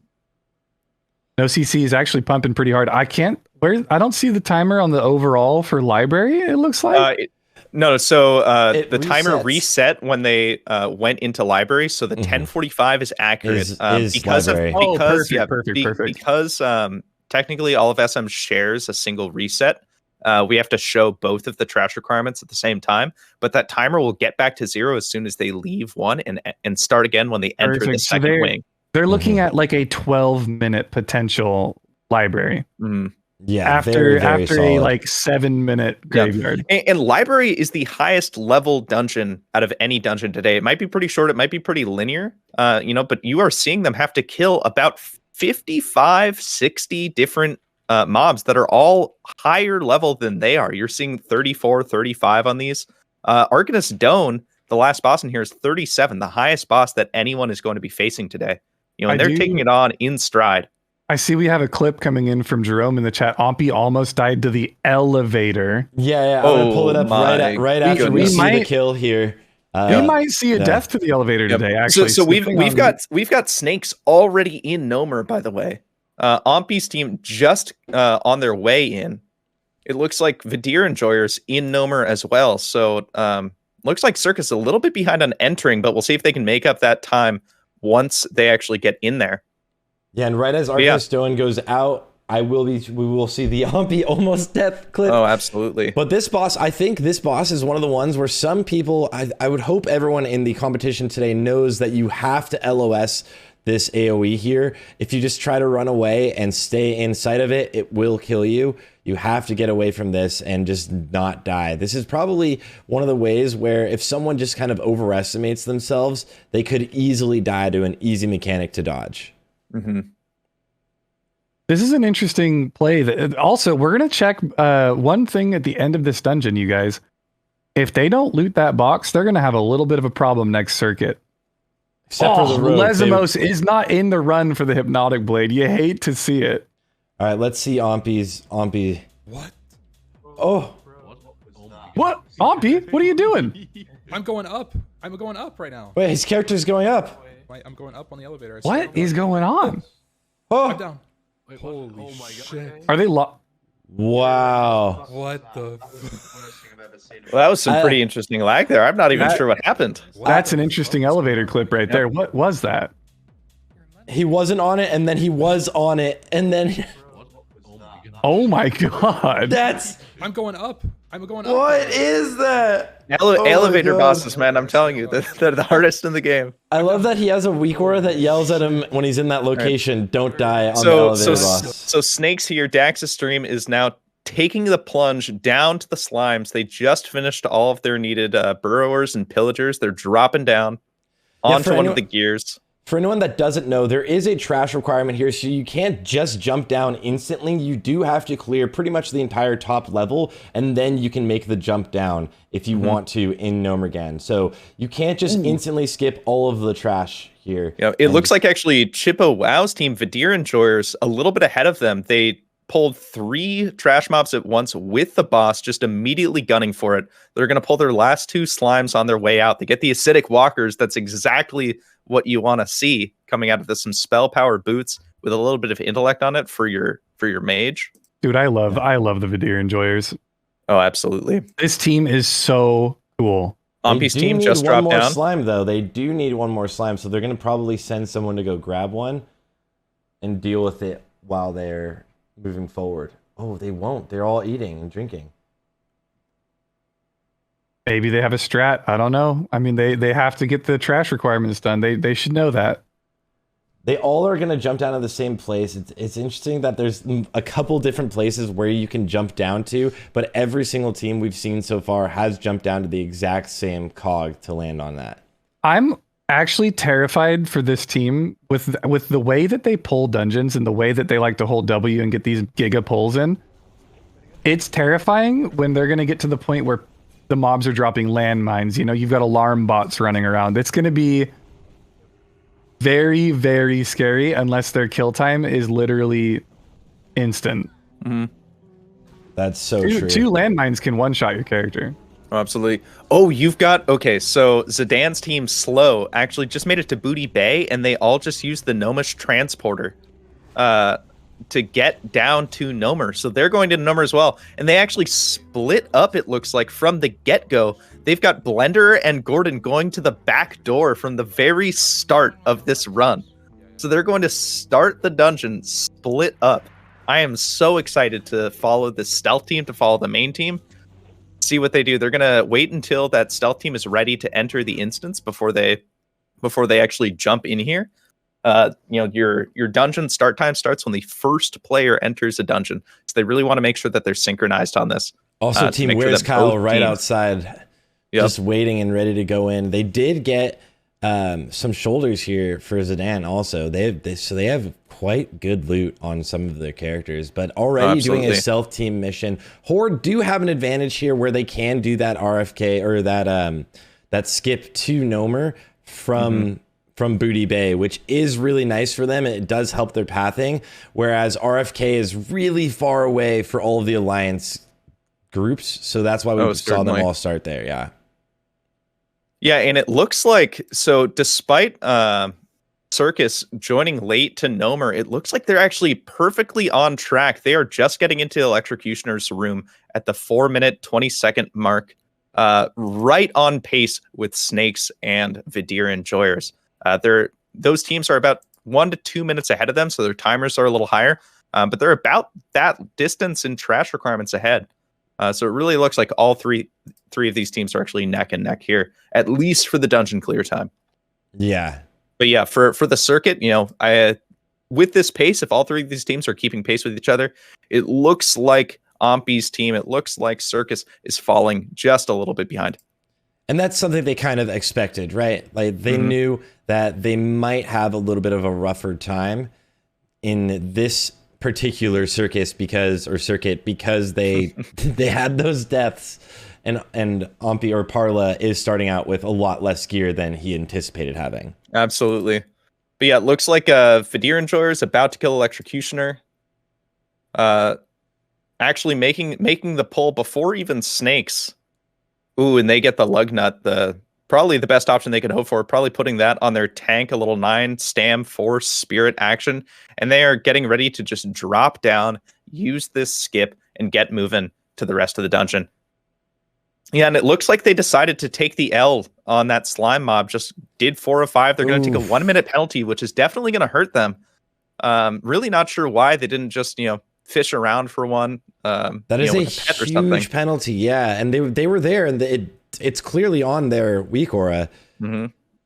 It could have been such a fast kill. I'm so curious why they would go for that. Yeah, I have a feeling they just forgot until they were already moving on and said, no, we can't turn around. Just take it. We'll speed a little faster through the rest of this. And I mean, hey, they are definitely doing this a lot quicker than other teams. Here's where we get to where they can get those bombs that Winky was talking about that could just, if they don't play carefully and if they don't deal with them and move around them, their entire team can go down quite quickly. Oh, absolutely. Yeah, this hallway presents such a conundrum. So these sentries that you're seeing, the little Mechanistrator guys, can instead spawn as an arcane nullifier. These teams are going to have to find 2 of those nullifiers, even if they get unlucky with RNG.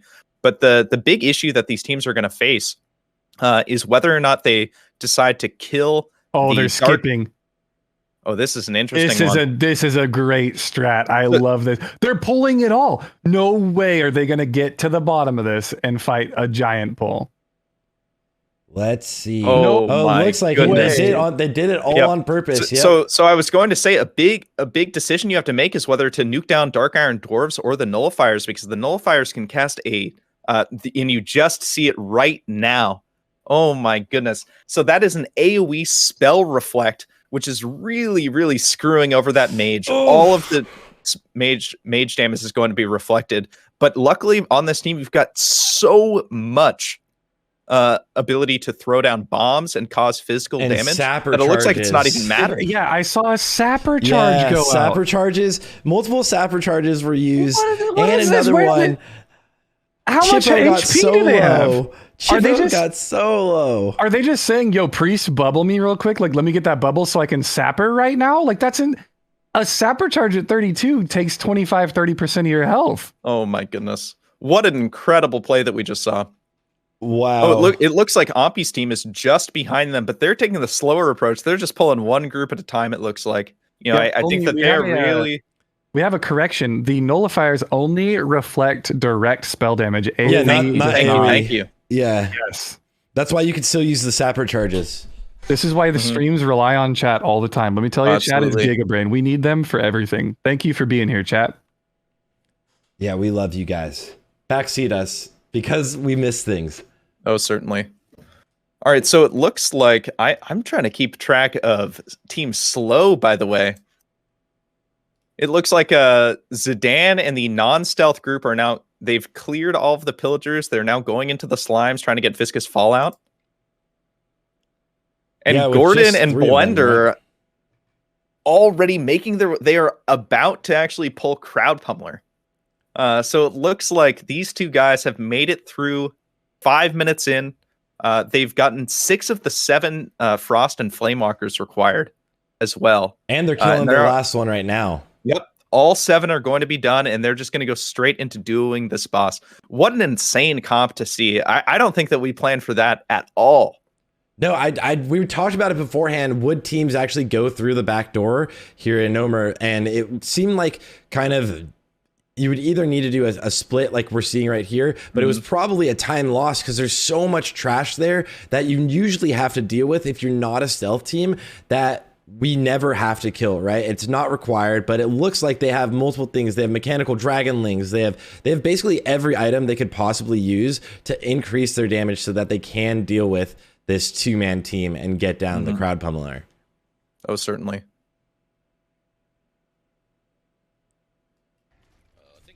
I'm a firm believer that if you listen to trance music, you actually go faster. Yeah, there's no shot otherwise. Yeah, so I really hope that these teams are all listening to one Spotify account. The entire team's listening along, so they're all in sync with the trance music. Absolutely. Wait, okay, so we have snakes actually... I'm pretty sure they're using the Gnomish Universal Remote to... Yeah, they had some mobs who were just helping fight for them, I'm pretty sure. But it looks like... Circus right ahead of Snakes going for Crowd Pummeler. Meanwhile, you've got Vidir Enjoyers about to pull Thermoplug before Crowd Pummeler. So doing it in a little reverse order here. Yeah, Vegeta Enjoyers going all the way down to the last boss, or the general last boss, what you would think of as the last boss, before heading over to kill Crowd Pummeler. This pull is huge. Oh my god. They're going to use I've seen this pull kill mids. a lot of teams. I want to see these sappers coming out. Yep. And by the way, on Bobka's stream, for no CC, we've got them mid RFK. Make sure you guys are like hard hugging right side. One of our only teams in RFK right now, making big moves. Yeah, this is their third dungeon, by the way. So all they have after this is Nomer. Yeah, they are the. Has any other team full cleared through Scarlet Monastery yet? I'm curious. Not that I've seen. Not that I have seen. Yeah. It looks like Graze is actually sitting out of RFK. He's watching Tactics' POV. Yep. Yeah, so given the big trash pulls that they're trying to make, they decided to go for the mage in RFK as well. They decided we can have big tactics do all the tanking. You know, we're looking for extra damage rather than the utility we're getting out of a druid. Like and subscribe has also cleared Scarlet Monastery already. Oh, gotcha. Yes, they're on their way to Nomer as we speak. Gotcha. Yeah, and it looks like we've got Pegel's Pro Shop and Benkai Boys in Scarlet Monastery right now. So we've got some other teams actively clearing it. I imagine that they did RFK first. Yeah, in Scarlet Monastery Library also. Get this up for me. Alrighty, Vidir Enjoyers just brought down Thermoplug. They're going up to manual crowd pummeler. That's a good drop, actually. I imagine they're putting it on their rogue, of all things, actually. Most likely, yeah, I could see Bev rocking that. That is the most geared rogue I've ever seen. Oh, absolutely. Yeah. He got so many items killing all of the elites that are like level 38 and above, just destroying those. Camp's like 4 rare spawns, got all the lucky BOE drops. Like that rogue is stacked. Showbex team is playing fast and loose. Let's see. Oh, if I can get it to load. There we go. Yeah. Oh my goodness. Circus is doing an insane strat actually to get through this hallway. They're using the opposite side, doing a little bit of a jump skip here. Oh, here we go. Oh, one of them missed it actually. Has to go again. I think that was Peter who wasn't able to make the jump. He's getting back to it, trying to make it again. Oh, look at that. There we go. And he's in. So all of them are together. That is a great circus skip. Going along the right side down towards the last boss of Nomer. A very interesting play. They do just getting these last Dark Iron agents. Yeah, they have all of the rest of their trash done already. So they've already killed everything. They actually it looks like they're opting, you know, they're saying screw having to fight. Oh, the evades. Oh, there it is. They do have aggro from that mechanized guardian down below, and now it looks like they have lost it. So they should be fine now. Yeah, it looks like they decided we don't really feel like dealing with extra nullifiers, dealing with extra sentries. We're going to find a route where we just perfectly hit these trash requirements. And that really seems to be their MO. Yeah, they plan around really, really well, honestly. It looks like CNX Circus is one of the teams that plans the strats for every single dungeon kind of more than we've seen from most of the teams. They've actually gone through every single pull and decided what they're going to use. Everyone's done a million. Oh, absolutely. Yeah, they're seeing a lot of practice, which is what you want to see out of a team that's in the lead, right? Yep. So it looks like you've got Slow having grouped up once again. Looks like they collectively have 2 out of the 4 bosses already killed. They're about to get to Electrocutioner. We've got Chippo Wow's team, Vidir Enjoyers, making their way steadily toward Crowd Pummeler, their last boss. They're just trading routes. Dax on Snakes, Ampi on Circus. Both making their way to Thermoplug. Really, really fun strats that we're seeing. Yeah, getting really close here. They're honestly, both of these teams are exactly neck and neck between Dax's team and Ampi's team. But you got to realize Ampi's team jumped in this place a couple minutes late. You know, their timer is sitting at 15:30, yeah. As opposed to Snakes in about the same position at 17 minutes. Oh yeah, a lot faster, a minute and a half faster really to get to this position, and they're dealing with the same mobs. Ompi's team does have one extra mob here, killing this agent with the nullifier, whereas on Snake's team, it looks like they just have to kill one. Oh, they cleared the entire front there, and we'll see if they decide to kill everything here. There is a way with the trash requirements that you could potentially skip this group, but it's kind of if you think it would be safe enough for your team to be able to get away with it.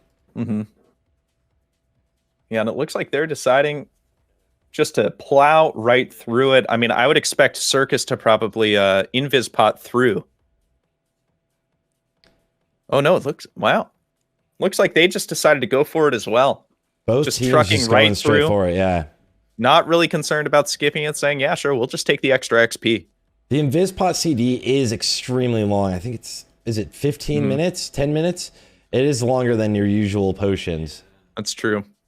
And there are multiple levels of invisibility potions though, but that CD is just ridiculous. Oh, absolutely. Yeah, and it looks like while as far as the circuit time goes, it looks like we've got Vidir Enjoyers coming out with their second dungeon down, Nomer, a little bit faster than Circus. I think that Circus is going to take the dungeon clear time, a pretty hefty number of points, 51 points earned for getting first place on a circuit. You know, we'll see if a team that decides to do Nomer later, like NoCC, is able to bump those numbers up with some crazy tech.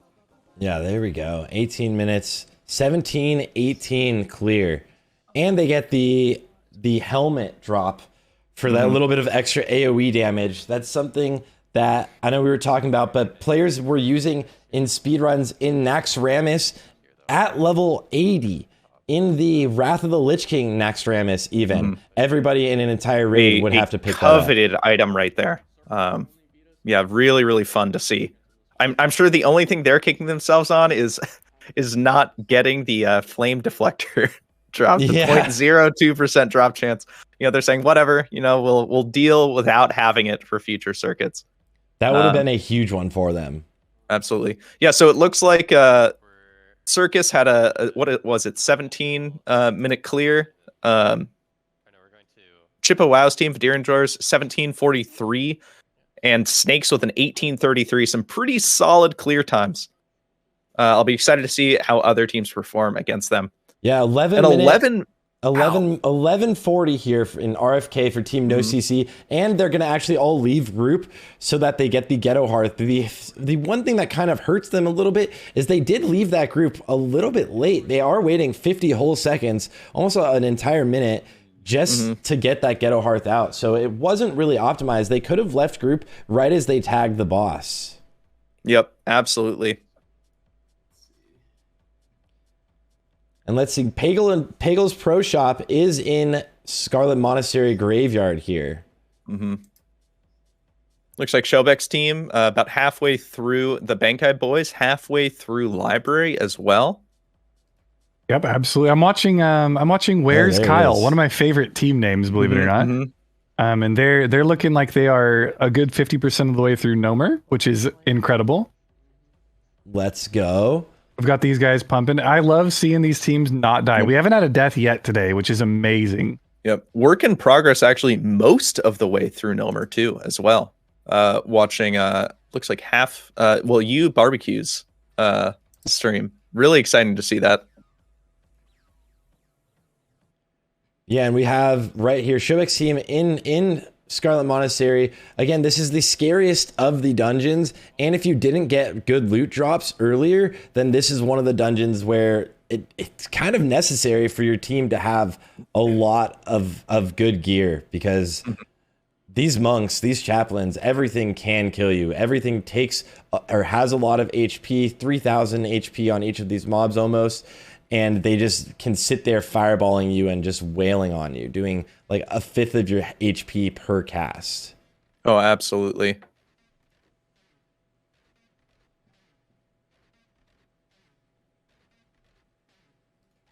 Gordon Ramsay's team here moving into still in Nomergan. They have grouped up as a team fully, and it looks like they're doing the same thing, moving along the right side here. They haven't gotten all of their trash cleared though, or actually they might have because of the split.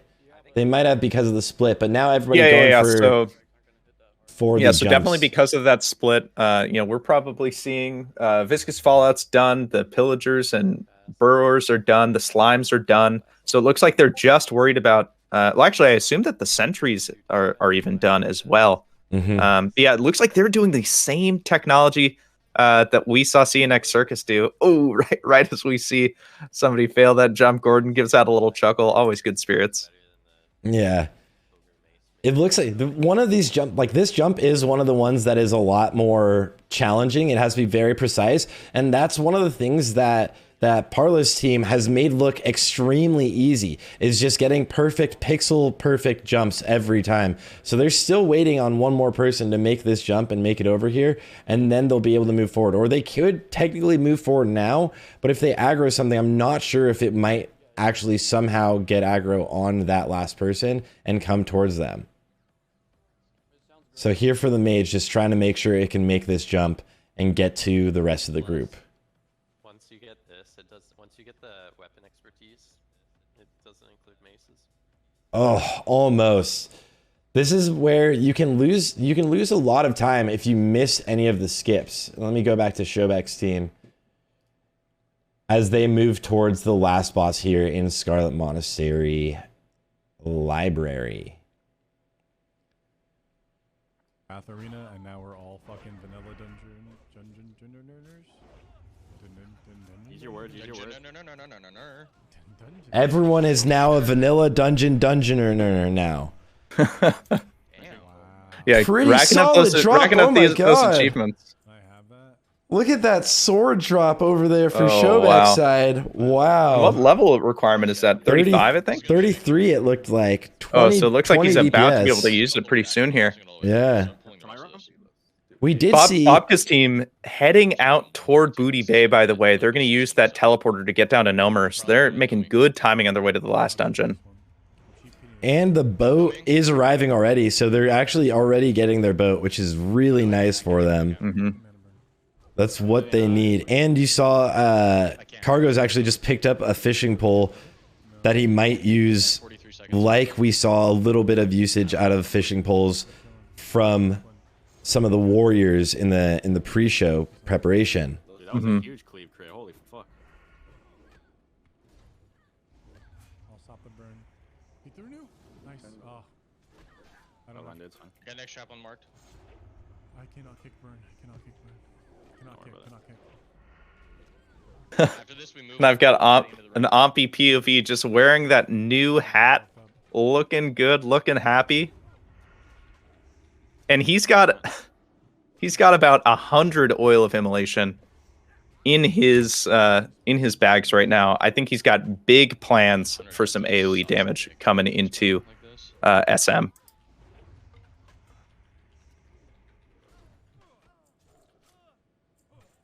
Oh, new follower.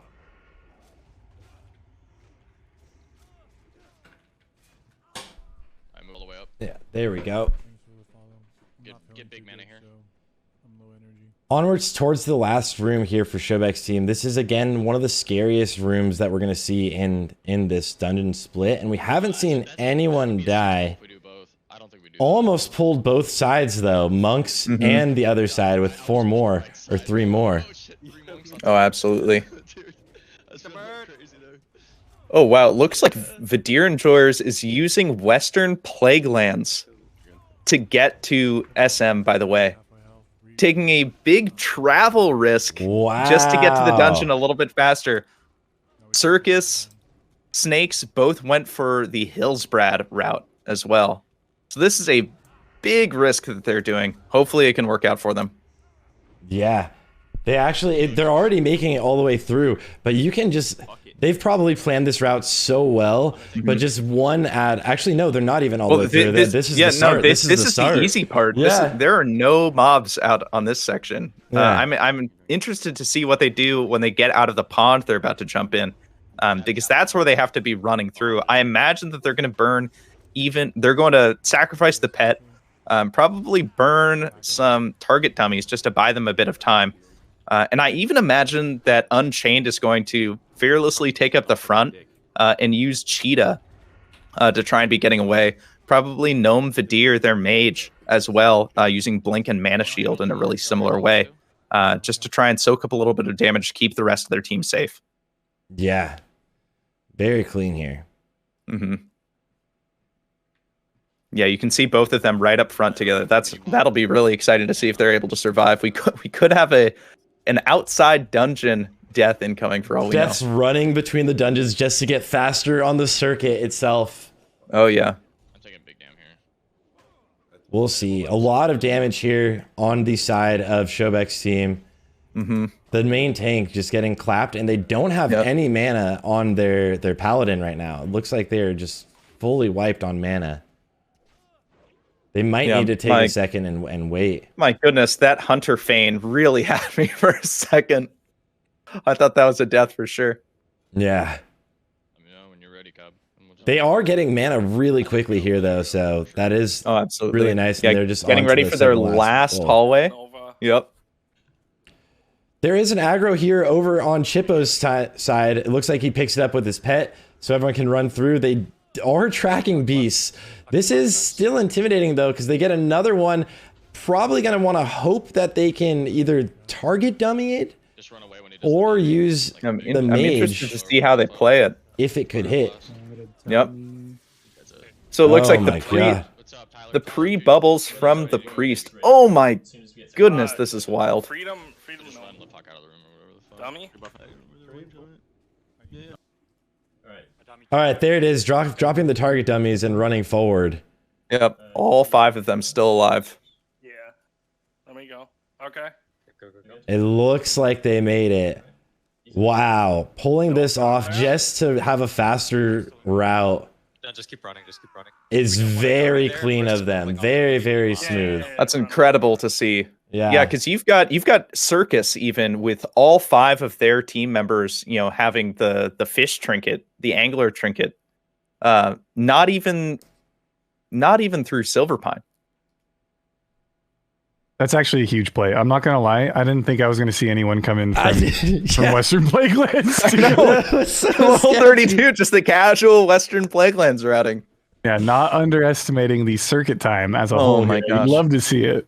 Okay, so we've got Team No CC in Nomer, their final dungeon. They're making their initial pulls on some Trogs here. Fun fact about the Trogs. Trogs are the only mobs that actually unleash if you pull them too far in Nomer.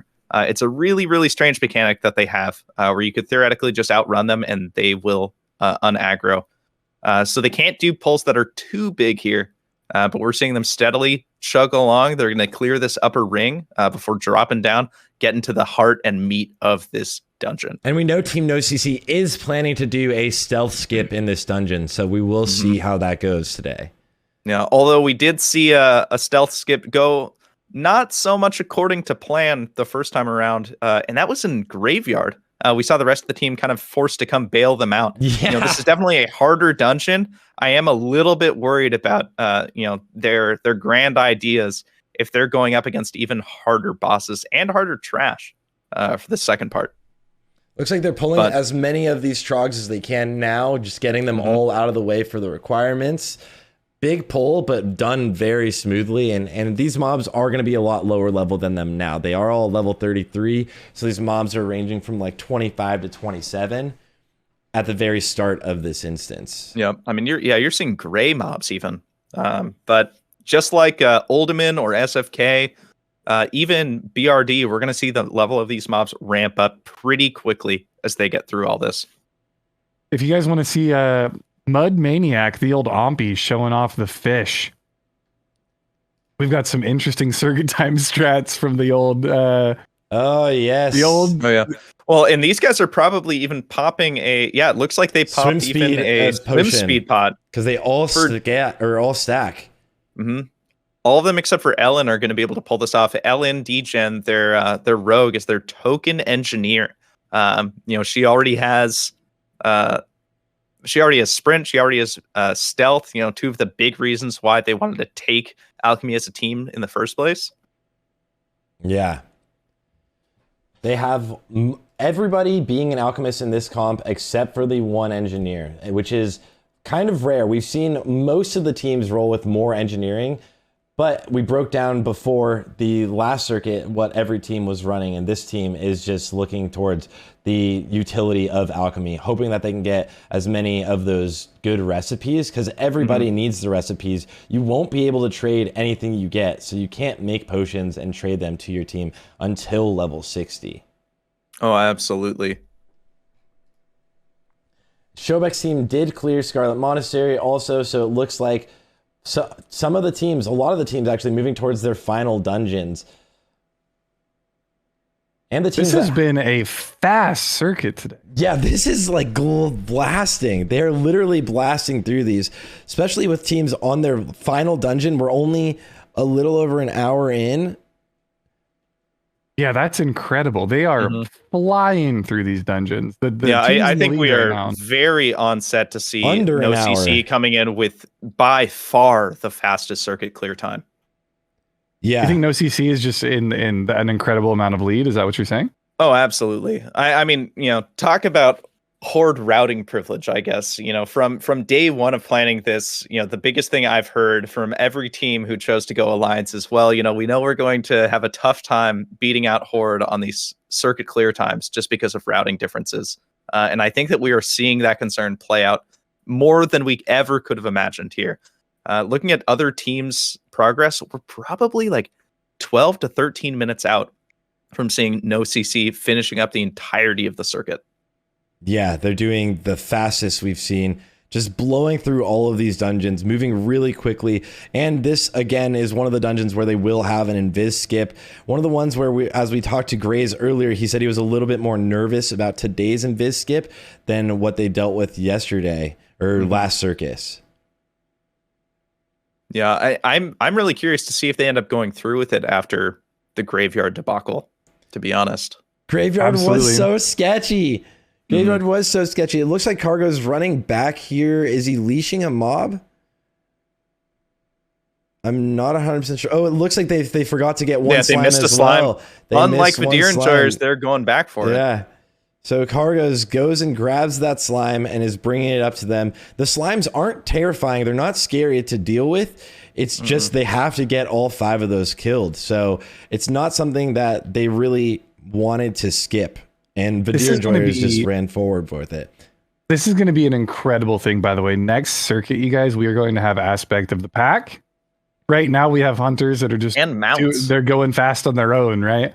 Yeah, we will have mounts and aspect of the pack for the next circuit. It's going to be truly a sight to see. Right now, having a hunter on your team is perfect for what Cargos just did, where he had to run back, grab a slime real quick, soloed it.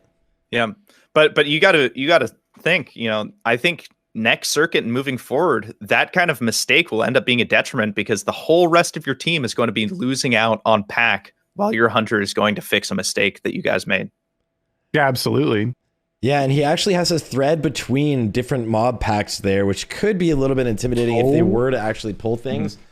The pull that Vidir Enjoyers just made is insane. It looks like they just pulled about half of the first room. So when you start, the entirety of the first room. The entirety of the first room in one pull.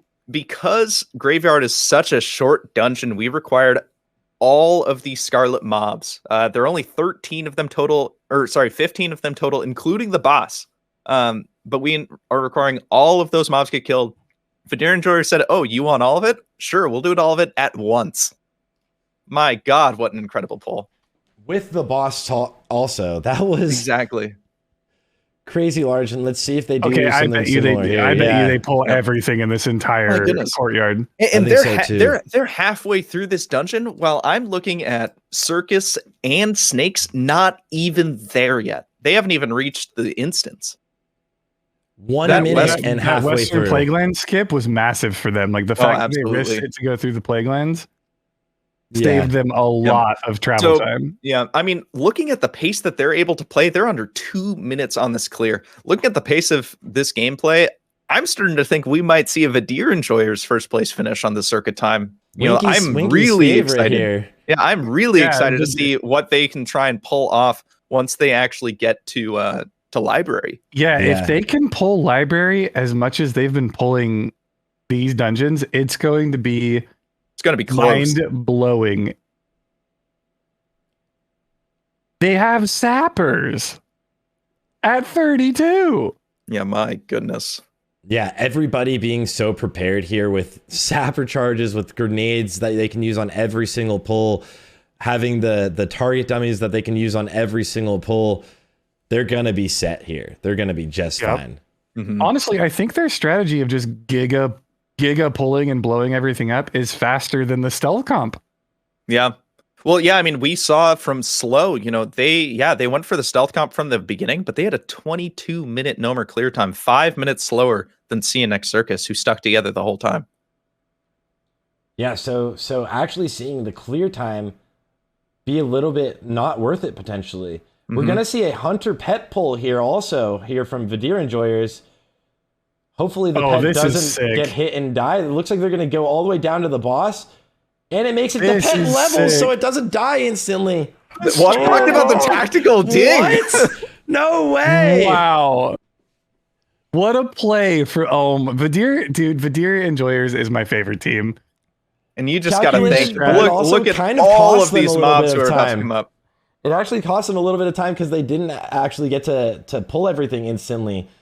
So the target dummy when they run up, this is sweet. And the feigned trap, it looks like. Instantly going for as much AoE damage as they can. Huge pulls. Vidir Enjoyers are just the kings of these giga pulls right now, and they're doing so well with dealing with everything. The owl is named Giga Pull. Like these guys, they just hold W and explode stuff. This is the team that traditionally doesn't technically have a tank. They have a paladin that's mostly there with damage and healing, but they don't have anyone designated as the tank because most of the time they're using things like those target dummies. Unironically, that Hunter pet play was 5 times faster than Bobka and Gray's going down there in stealth. So much faster. Yeah, I think Cargos might be taking note for next time around. Mm-hmm. Hunter pulls. I've always been the proponent that Hunter, like a good Hunter, is like the difference maker in a speed run. It's always been that way. In Classic, that has been the biggest difference maker in Classic for raids even. And I think, like I talked about in the last circuit, that Vidir Enjoyers Chippo Wow is just phenomenal. He plays so well, and their team plays around it so well. Mm-hmm. Not only is Chippo Wow phenomenal in these circuits, Chippo Wow is also the 2-time running first place winner Mock Garage Hardcore Dueling League champion. This man plays every class. He won the Warrior tournament. He won the Shaman tournament. He's probably about to win the Rogue tournament on April 1st. There's just nothing this man can't do. And the teammates that he has at his side are just some absolute gamers as well. I mean, you've got Reizuko, you've got Belvedere, Lost in Light. Gnome Vidir, I think, is the only name I don't know, and I'm pretty sure that's just because of the RP value. I think if you look at this roster, it is just fully stacked. It looks like we've had some deaths also here on the team of Peggle. Oh, Dirty Randy went down. Oh no, Netlock. Netlock down. Oh my gosh. I'm telling you, man. Looks like Sasha's down too. Yeah, Sasha's DC'd, so it looks like they're 3-manning the rest of this. Oh, facing orange mobs. If you mix that with a Lutheran, you guys, that is 3 deaths on that team today. Oh, that is so rough. That's a tough day for Peggle's Pro Shop. Yeah, absolutely. You hate to see it. Can we get some F's in the chat for Peggle's Pro Shop? That is so unfortunate. And that is exactly where we thought people would have struggles, those monks in Scarlet Monastery Library. Yep. Oh, and it looks like Westfall Wallabies had some deaths as well. Oh, a big rip to that team. I'm going to go back and see if I can't find it. All right, perfect. Yeah, it looks like we've got Hardcore All-Stars is getting through Scarlet Monastery Graveyard now. They did over aggro a path that they tried to skip. So they are over their trash requirements on ghosts. You need 31 of them, and they will have like 42 after this, 41. So they do over aggro and do clear more than they need to, but it's fine. It's not really going to set them back too much. That was probably like a 9-second time loss. Mm-hmm. I mean, it's one of those things. Big, though. Wait. This is huge. No CC still needs Crowd Pummeler and Mech Engineer, right? We have the Deer Enjoyers giga pulling library right now. The Deer Enjoyers can actually take the win today. Yeah, taking out an entire hallway at a time. 1 minute in, and they are already through, what is it, 13 different mobs? If they speed through this dungeon fast enough, and I have a feeling they will, they might actually just straight up rook the win from no CC. Well, yeah, I mean, you got to realize that they're killing a mob just about every 5 seconds. And when you think about the level difference that they are facing on this too, I mean, you know, these are level 34, 35 mobs. All of them not only are yellow, but they're actually above player level here. Dude, watch their health bar. How are they not taking damage? No one on their entire team is taking damage on these massive It's all of these target dummies. All target dummy tanks. Every pull. They do this every single pull. Unchained just getting so low off of those sappers. They are not afraid to dip their health bars at all.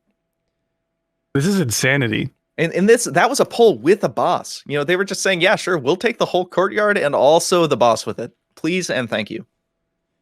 Yeah, very intimidating. And Grace for Days is now moving up to get with the stealth mission towards that crowd pummeler. So we are seeing these teams be very close. No CC still potentially a little bit ahead. They have just one pull before the last boss, as well as they need to deal with crowd pummeler. But these teams are just head to head. I think the Deer Enjoyers are moving so quickly. They're pulling so big. Honestly, dude, it might come down to the biggest time loss for Deer Enjoyers is going to see in library is the Nova from Arcanist Stone.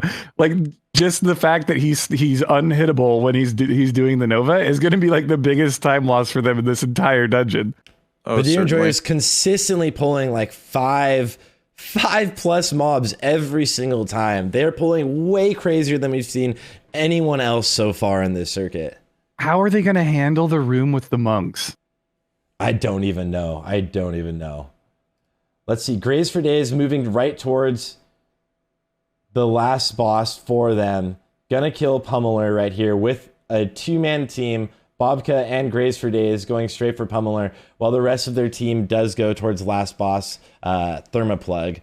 So we will see how this goes for them. Graze was a little bit intimidated by this, and they did fail some of their skips earlier with the stealth skips, but it looks like this boss is just getting deleted. Bobka did get... Oh, Graze almost gets... Can you get knocked off there? No, you said you can't, right? It's an invisible wall to protect people from just that. It's not stopping Graze's heart rate from going up, though. I'll tell you that much. That was so intimidating. Oh my god. Yeah, No CC and Deer Enjoyers both missed a slime, but No CC did send a Cargos back to solo one of those slimes when they noticed that they missed it. So that is a time loss for Vidir.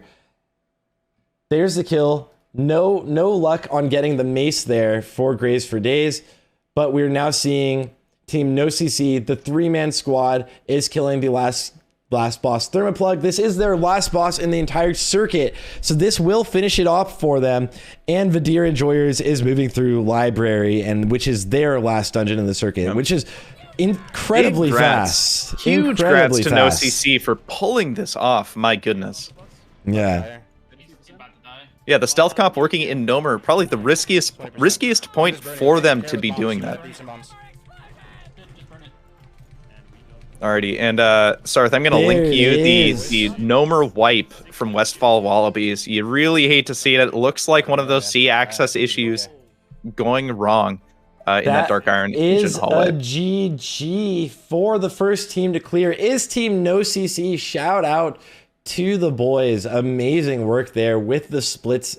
They did lose time in Graveyard compared to the Deer Enjoyers, and the Deer Enjoyers pathing for Alliance was just phenomenal. Let's check. Yeah, I mean, when your team is No CC and you're just born to zug, it looks like inconsistency is the name of the game, but it worked out for them. Yeah, Westfall Wallabies, it looks like running forward. We do have, this is a whole team wipe? Yeah, it's a 4 of 5, if not 5 of 5 wipe. The clip ends before everybody is dead, but they're just struggling to get through. Oh no. remaining party members try and evade out, but to no avail. Oh man, Missing the evade spot. if you go again though, you have 3 weeks until the next circus. Almost That's- done with get in Nomer there. too. So painful. Seeing Absolutely. the deaths. Was watching. Oh my gosh. Zidane on slow actually did the exact same strat that Unchained did, just sending down the bat pet to go pull the boss. We're about to see a huge pull come here for slow. Everybody with those juicy bat or owl pets looking, Yep, here they come. looking good. They immediately pull out the dummy. Yeah, With the target dummy fame trap, as the everything's pulling second forward. dummy. Solid dynamite being thrown, the whole works. I mean, this is one of those times where you're just praying, like, let's have non-elites down there. I'd rather have more enemies in this case. Yeah, just have them go down. They do actually aggro another elite that was up top here. That was something they were skipping, but it looks like they're going to be fine. They're going to slowly kite things away as much as they can, especially with this mage, and having slows already is so juicy. That's a huge pull. But remember, this is the lowest level of the dungeons that we're dealing with today. So this is the safest one to do these ridiculous pulls, but amazing. That was very, very fast for them as well. Yeah, I completely agree. Chippo's team moving through the monk corridor. The Deer Enjoyers just has one more room and then the last hallway to be done with their entire split. Yeah. One of those things, I feel like CNX Circus deceptively ahead for their plan. I mean, they're even planning to pull some of these side rooms, I think, specifically so that they can set themselves up for another invis skip. So we could see another upset on clear time just by front loading this trash.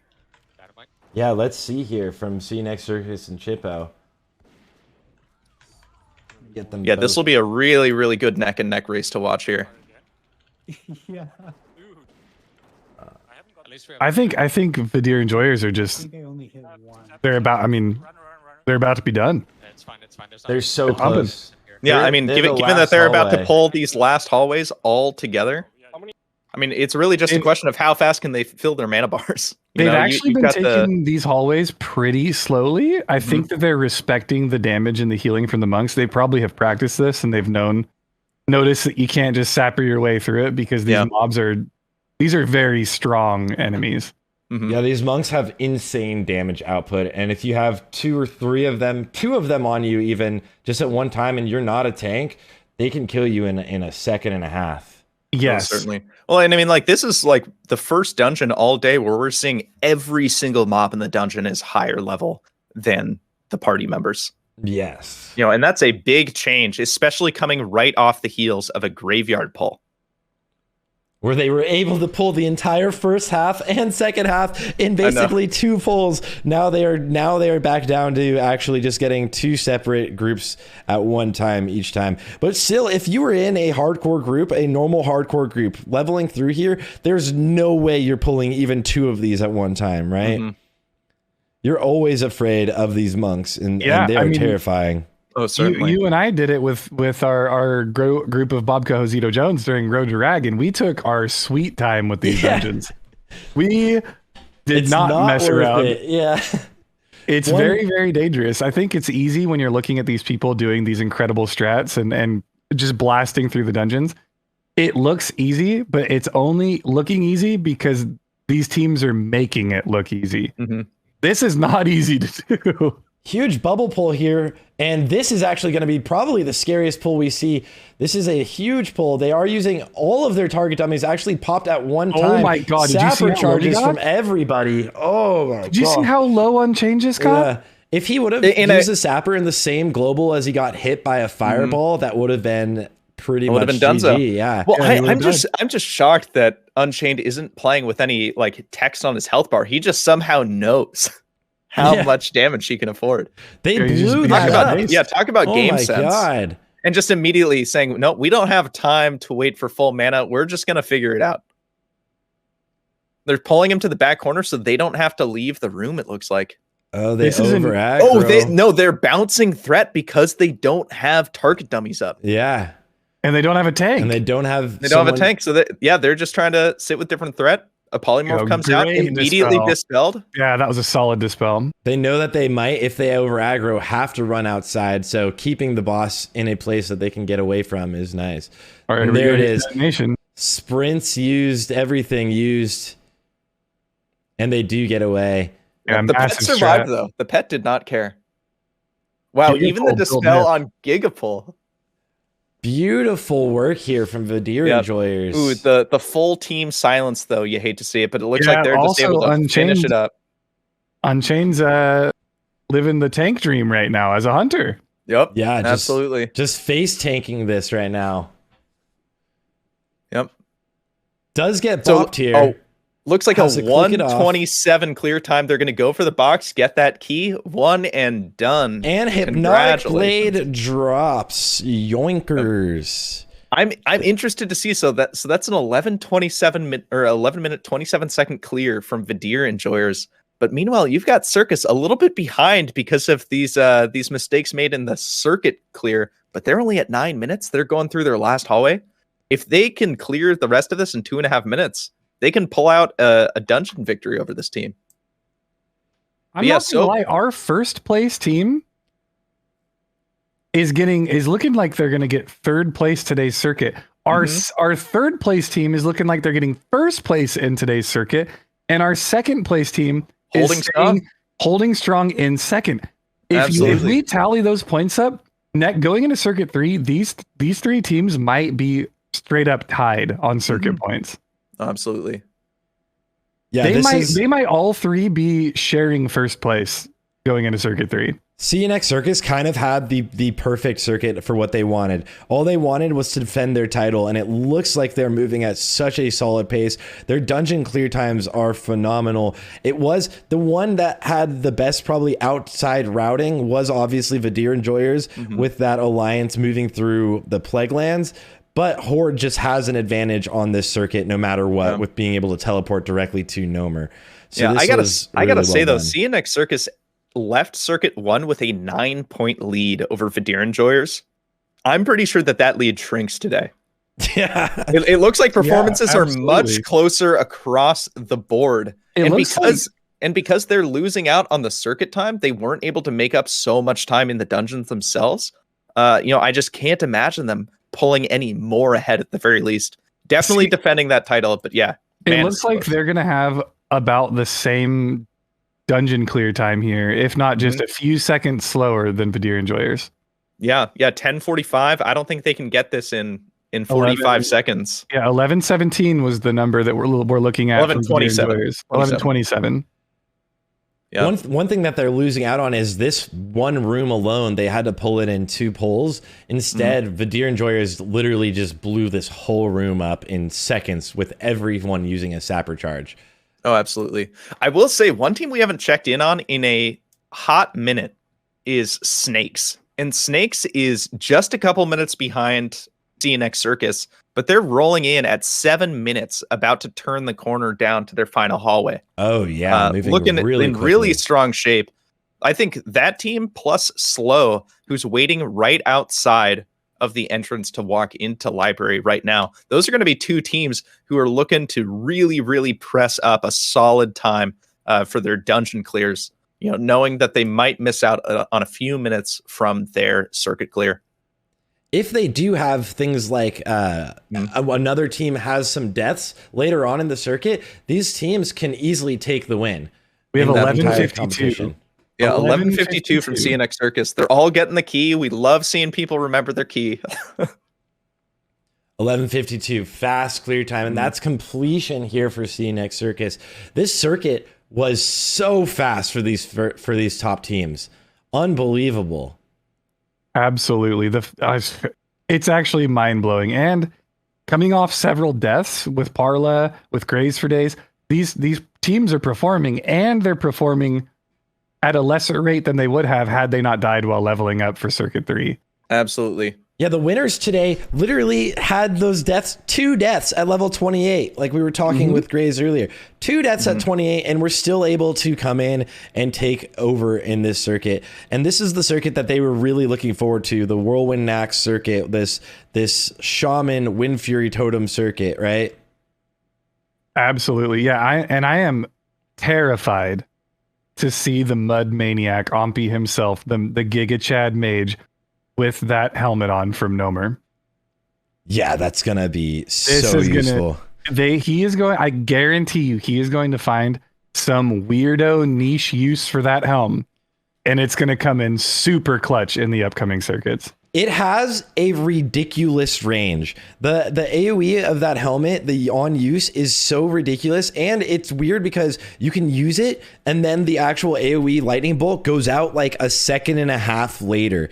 It is so powerful, and it's uncapped on AoE, hits everything. I'm definitely curious to see what they're going to pull out to use it. Absolutely. I'm afraid of what they're going to do in Cathedral next circuit with that helm. Yeah.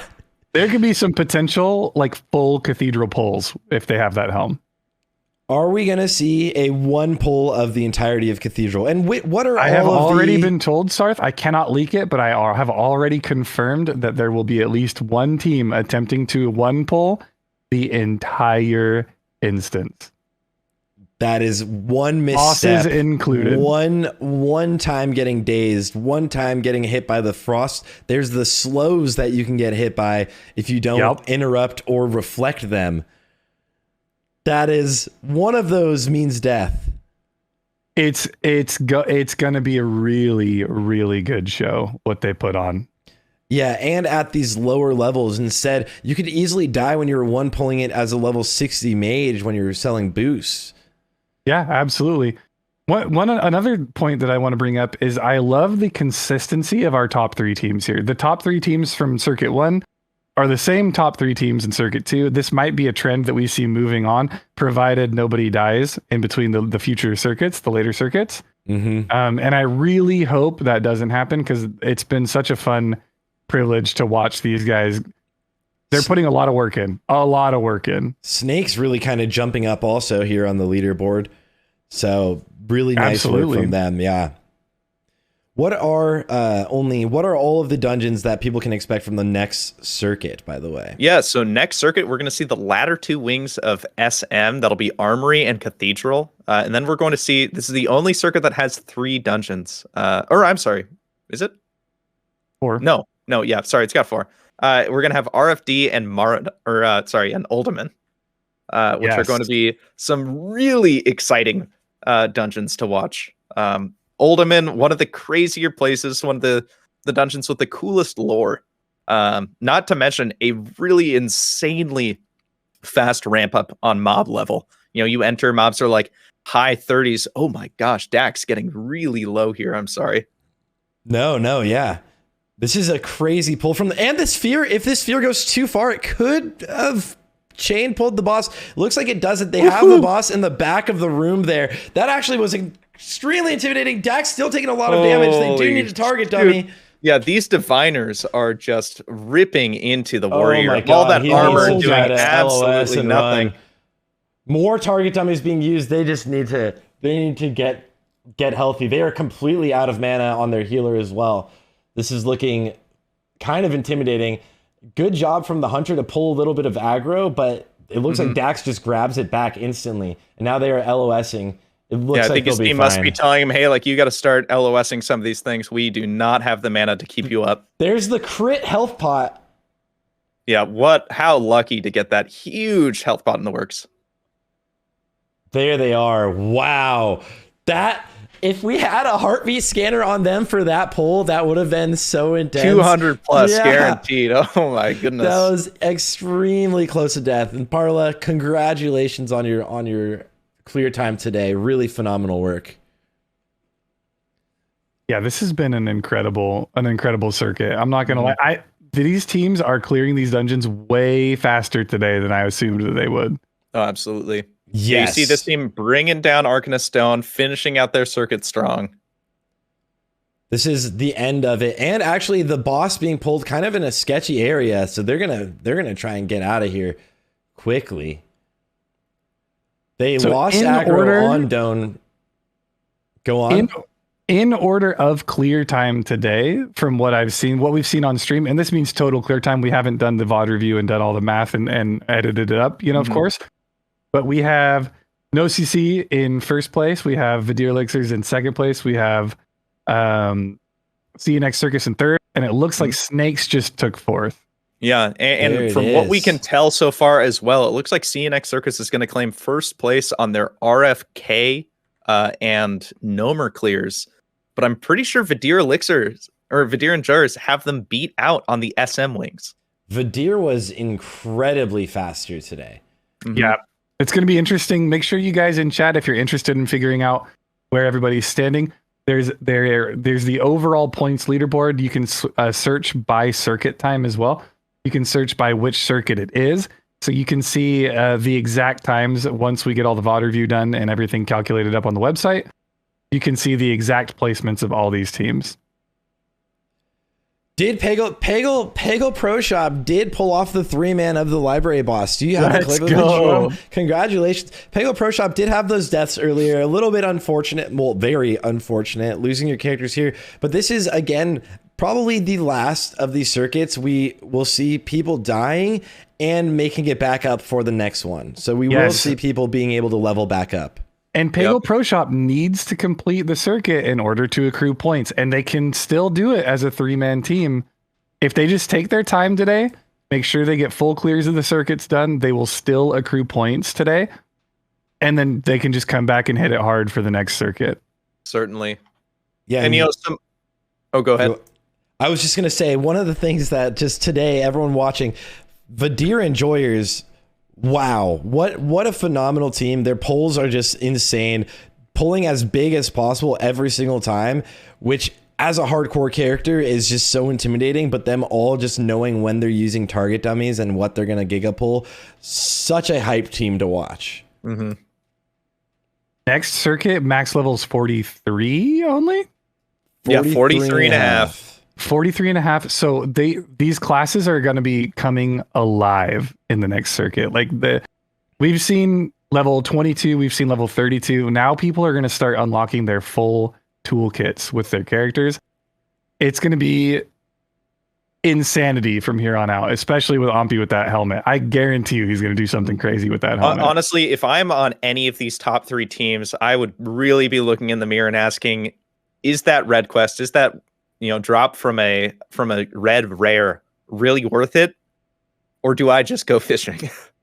Like, I think from here on out, the number one biggest favor you can do for your teammates is to survive to the next circuit. And we've got so many people, who are saying, yeah, if I die, I don't know if I can go again if it's over level 40. Yeah, I mean, over level 40 is a task and a half. That is especially lot for of these playtime. Warriors. Yes.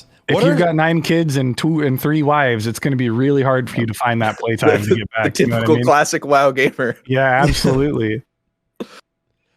All right, but we've got some teams really, really cruising along here. We've got Slow, really deep into library.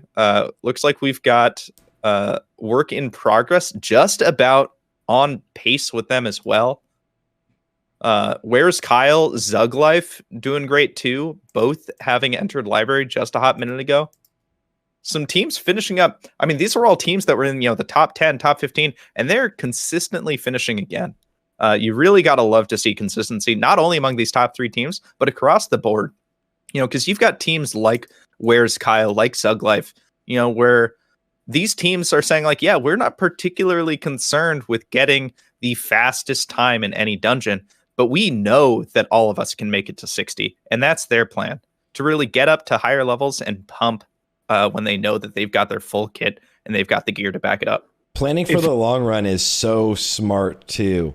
Right? Being able to know that so many teams died today on their way to the dungeons. Teams died today standing in front of the dungeon 15 minutes before the start time, right?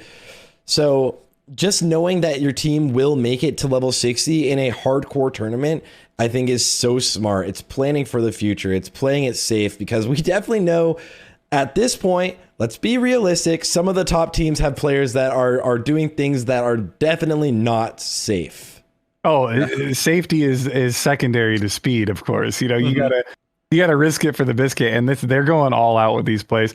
Another cool thing is if we get enough teams at the final stage and they clear the dungeons, it doesn't matter the clear time. We might have enough people to just slap together a quick raid and walk into Molten Core after the final circuit. You know what I mean? Oh my god! If we have 9 teams at level 60 for the final circuit, we might just be able to cap it off with a nice little Ragnaros kill. Yeah, well, welcome to the hidden agenda of the HC. Yeah. Hardcore All Stars is now a raiding guild. It's official. Right. Hardcore All Stars raiding guild at 60. Yep. I mean, really, you got to think of the World Tour just as our application process. Basically, yeah. If you can make it all the way to 60, I think you can make it into the dungeons. If you can do Whirlwind Axe and King Bang, sub 32, speedrun through every single dungeon on your web, I guess you can have a raid spot. Yeah. Also, for everyone asking, the winners, at least for clear times, we haven't calculated all of the points so far, but the winners for the circuit today are Team No CC was in first. They completed everything first. There is a Horde team that did have the pathing advantage of being Horde. Definitely helps them there. Behind them was it? Behind them is Vidir Enjoyers, and then CNX Circus coming third. Okay, yeah. I would not be surprised if once we calculate circuit time, if CNX Circus does pull slightly ahead of the Deer Enjoyers, but it'll be close because that Western Plagueland skip on the circuit time, like they did things that were very fast, and they had a faster clear time of a few of the dungeons. So it'll be very, very close. It'll be a tight second place. Yeah, and needing to, of course, go back and check our 25 or so teams who played today. But at first glance, from what we can tell on dungeon clear times, for both SM wings, it looks like Vidir Enjoyers took first. And then for Nomer and RFK, we have CNX Circus coming in hot in that first place slot. And so those teams will enjoy a healthy little bonus, taking the full advantage of the 51 points that you're able to get from this. For the people in chat asking about whether or not we provide a handicap for Alliance, the handicap is there are circuits that are better pathing for Alliance, and there's circuits that are better pathing for Horde. And you get to choose, is it Paladin or Shaman? Yeah, and we will see those advantages come in and out depending on which circuit we're doing. All of these points are applied to every circuit. The overall winner will be the team that performed the best the majority of the time. As well as the finals, the finale, all points and deductions are doubled. So that'll be extremely exciting to see. If the teams are this close, it's all going to come down to the end. Yes. And if you're interested, if you really want to know how points are accrued and all of the scoring process, Only Black Smoke has about a 16-page document in the Discord. You can join the Discord and read through all of the fine details and all the fine print on all of the scoring process. Hey, we brought it down to 3 pages. All right, we did some good work cleaning that up. It was very, very in depth. 22 pages and a light novel, and you will understand the scoring system, guys. Yeah, big call me shout-outs, Shakespeare, right? Big shout outs to Only Black Smoke for Hardcore All Stars is Only Black Smoke's brainchild. Only has been planning this for a long time, and the amount of work that Only has been putting in is just insane, considering we don't get paid to do this. Mm-hmm. Yes, and everybody wondering about the hardcore leaderboards, we have not calculated the scoring. Remember, guys, this is a team of basically 3 here putting this together, and basically 1 with Only doing all of this on the back end, getting this all set up. So massive shout out to Only who's getting it. So the leaderboards won't be updated just yet. They're not instantly updated because it is a manual thing. We will have to go through and check the clear times as well as the circuit time overall to accrue all of the points and fix this all up. Yeah. We also make sure nobody's cheating. There's a lot of requirements to confirm that nobody has cheated that we have to verify before we accrue anyone any points. It is when something like this, whenever there's a cash prize, $5,000, there's like everybody's like, what can I get away with doing this? Is this allowed? It's like, why would you even think of, how did you find that out? Yeah, right. And we've seen them try. If you guys saw the staff chat, oh my God. The amount of people that are trying to get around the system. I'm so glad it only puts 22 pages of fine print.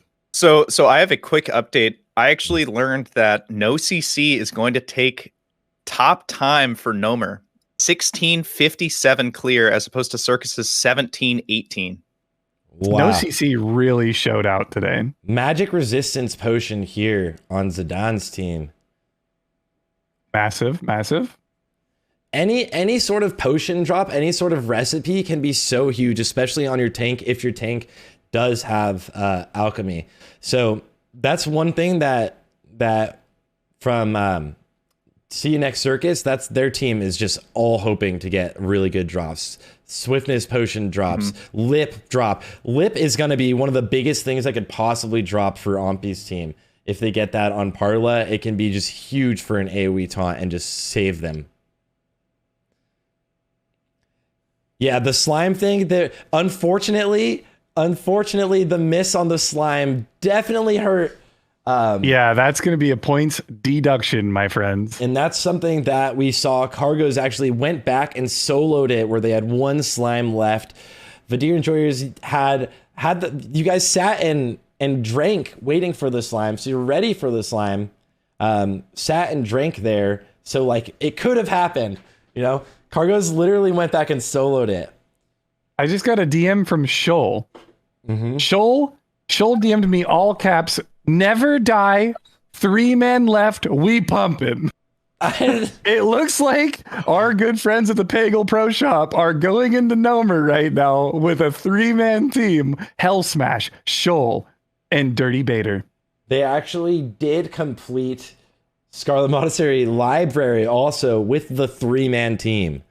Yep, get your points, Shoal. Go finish your dungeon, get your points. This is huge. Yeah. If they can take Nomergan down, then they get points, and all they need to do is have 2 more people re-level. Even if they don't get their 6th to re-level. They just need a full team for next circuit. Yeah. I love Shoal, by the way. And so I just looked back at RFK as well. It looks like No CC took first place on RFK. No CC. No CC blasting. I know, with an 11-minute 40-second clear time on RFK. That's absolutely insane. One of the advantages, full 24 seconds ahead of the next team. One of the advantages they have is they did RFK a lot later than the alliance groups, right? So they did RFK with some gear. They came out pretty strong after already having cleared Scarlet Monastery. Yeah, it looks like they sacrificed a little bit of their clear time on Library, for example, doing that on the front end to make sure that they would be a higher level to take on the mobs in RFK and Nomer, and it paid off for them. I definitely want to get some of the winning teams in here to talk with them about their strategy and congratulate them. Do we have No CC, the winners of today's circuit, to come in?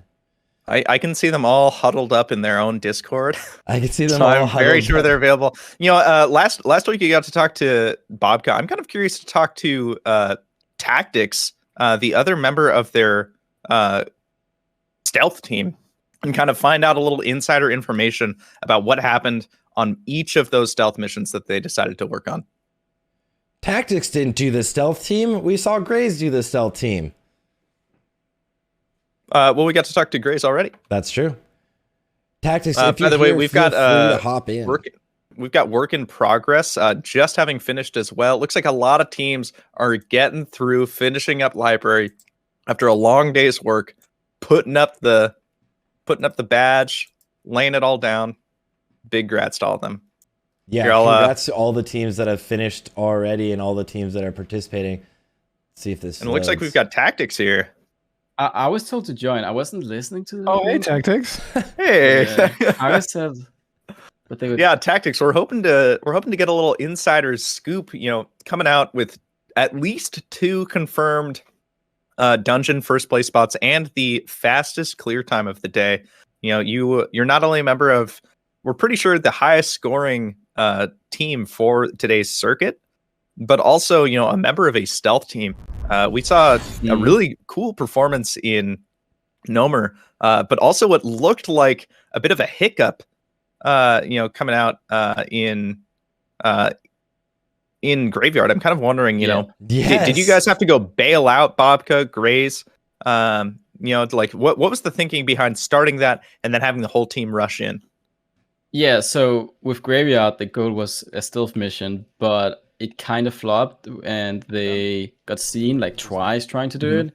So I think the best play would have been to call it our mage should go AoE and do it differently like other groups, or just like pump everything down. So we lost a lot of time in Graveyard. Like I am personally very worried. Like I haven't seen every team's Graveyard times, but we could lose like 4 or 5 points there, which means that it's possible that we're not even the top this week, even though we won a world circuit and 2 dungeons. Like it's not for sure, but having a bad Graveyard time when it's so short could cost us a lot. Yeah, and we've got Parla in the chat confirming your thoughts, because the clear time is on average so short. We had 5-minute clears. Instead of 1 minute being a difference between a point, it could just be a matter of seconds, meaning you get 50, 49, 48 points, or even farther down into the 30s. Definitely a big desire to be looking at that dungeon, saying how can we min-max every single second in here. Yeah, I'm not gonna lie, Tactics, you probably didn't see, but Vidir used the hunter pet to pull the entire crypt. As did Slow. I heard about it. Yeah. And it was fast, my man. Really quick. Do you guys plan on using any sort of hunter pet pulls in the future? Because you guys didn't bring the hunter into your Scarlet Monastery graveyard. So you were obviously going for the stealth skip, but Grays ended up pulling twice, I believe it is. He got aggro because the rogue stealth is just stronger, right? So I think the misplay was that our rogue went into improved stealth like 2 points and Grace didn't. If we had done that, then I think our graveyard time could have been like probably 4.5 or something. But of course, it still wouldn't be the fastest, but at least we wouldn't have lost that many points. Yeah, this was an intimidating graveyard for you guys, and it was probably the scariest part of the actual split this day, like today. What else went into preparing for these dungeons today? What else did you guys do? I know you got the Whirlwind axe, but who else did some insane things to get geared for today? Oh, that's a good question. I know Grace got the gloves from the elite Krogalisk. And I think Kargos actually didn't go for the gun. I think he went for the escort in Desolus, which is like 2 DPS lower. Yeah. I think we had like max dynamites and everything. I think, and we all had combat weavers, which also is like 6% of our DPS. At least it was 6% of mine. So that's quite big. Very. And we had full the highest tier scrolls, which is 9 agi, 9 strength. Because we're not alchemist, that helps a lot as well. Is that all also from fishing? No. We farmed the Desolus vendor. You had to wait like an hour every single time. So you had to wait for restocking, and like basically people have to do the escorts before he restocks. So you like follow him, and then you wait for someone to do the escort, and then you can finally buy again. Yeah, otherwise I think that you have to wait a full hour, like basically with the guy rendered in, before they'll automatically move locations. Wow. Yeah. But I think I haven't seen everyone else's IFK, but we had a really good skip. I don't know if you saw it. When you get into the main room, or what do you call it? Yeah, I think we may have been. If one of your team members can send us a clip, we'd love to see it. I think we were a little distracted by 3 teams competing for first place within the Nomer clear at the exact same time. Yeah, let me go. Which was a pretty hot button thing to be looking at. Oh yeah, maybe someone. Do you know where? It looks like where in RFK was it? Because I have the VOD. It's right when you enter, like 2 minutes later. We will go up to a vine. And I think you're coming onto it probably in about 30 seconds from here. Sarthe is where we'd probably see it. Oh yeah, like 30 seconds. Yeah, exactly. Perfect. So, something about measuring trash spawns for trash requirements for all these. I start to get to know the dungeons a little too much. Right? The amount of times you've been in here.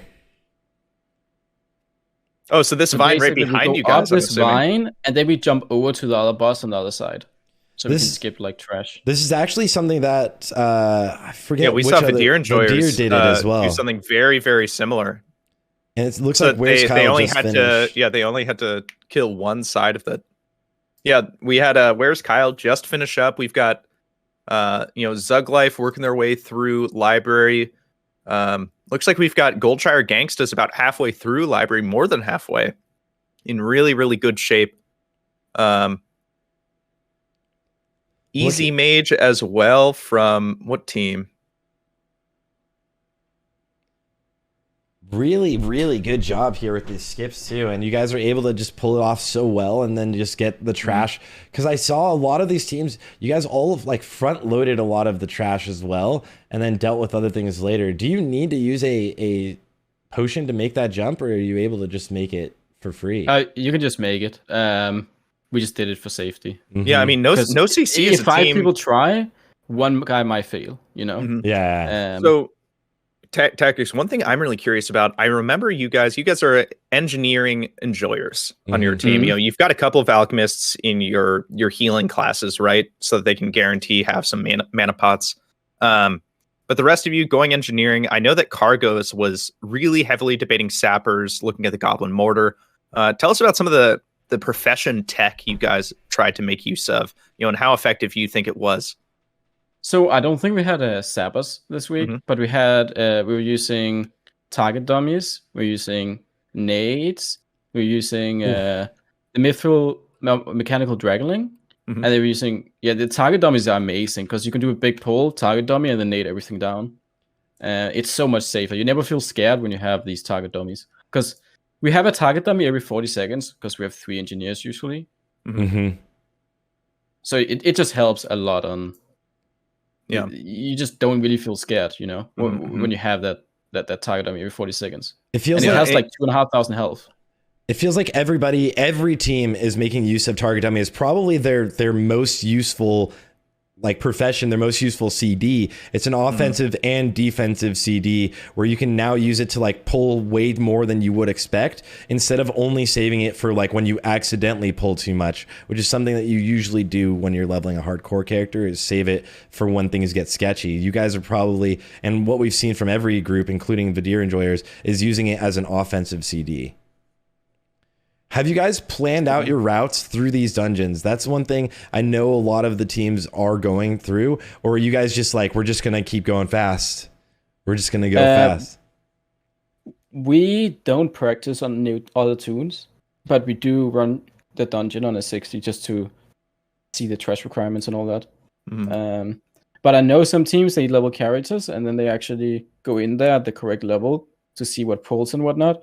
We were surprised about Library, I think, how high level it actually, we knew it was high level, but it felt even higher when you're in there. They orange mobs and stuff. You went there first. Yeah, taking it you guys early. Went there so fast. Yeah. So we really expected, as casters, or at least I did, nearly every team starting with Graveyard and kind of just taking the L and saying, okay, we'll do a high level Library. But it kind of looked, at least on EU, where you guys looked like maybe one other team was lined up to take that strategy. It looked like almost all the teams were deciding to start with RFK. Did you ever consider changing up your route? I know that kind of bit you a little bit last time around. What's the, clearly it worked out overall. But outside of the issue of fighting orange mobs in the Library, what was your thinking behind that specific route? Well, we were able to get Bloodshot buffs with this route more, and it's just fast overall, having your Perfect MT. It's super fast to get to RFK, it's super fast to get to Gnome again, just take the boat. If we started RFK, then we would probably have our Herf in Brill, and then you would have to walk up to SM, take the Sept, then fly down to Booty Bay. So it was... Sorry. I'm still sick. I have to cough. It's still just better overall time. All right. Well, that's true. I think Horde had a huge advantage in this circuit. Sure. First of all, thank you and congratulations. Thank you for coming on with us today. Congratulations on your time. One last question I have for you is, what can we expect from you guys for the next circuit? Is there anything big planned that you don't want to share, but potentially something we should watch out for? Ooh, that's a good question. Honestly, the only thing I prepared for the next circuit is all my gear. That's it. I don't think we have really thought about too much exactly. Like Ultimate will be pretty scary, I think, which will be interesting because I think for Horde, Ultimate start is the best, but it's the highest level dungeon, so you probably don't start it. But it'll be interesting. Yeah. There's the very long, scary dungeons starting now as we move into the next circuit and beyond. After that, with Maradon then coming in, it's going to be a good one. Well, thank you so much, Tactics. Thanks for being here. Congratulations again. No CC, going in and just absolutely pumping. We saw some amazing work today and really excited to see what we see from you in the future. And those videos of you getting Whirlwind axe before were super fun to watch. So huge grats, man. Yeah, congrats, you, Tactics. Thank you for letting me join. I'll see you guys. Enjoy the cast. GG's. GG's. Tell Bobka to hit his kicks next time. GG. Oh my god.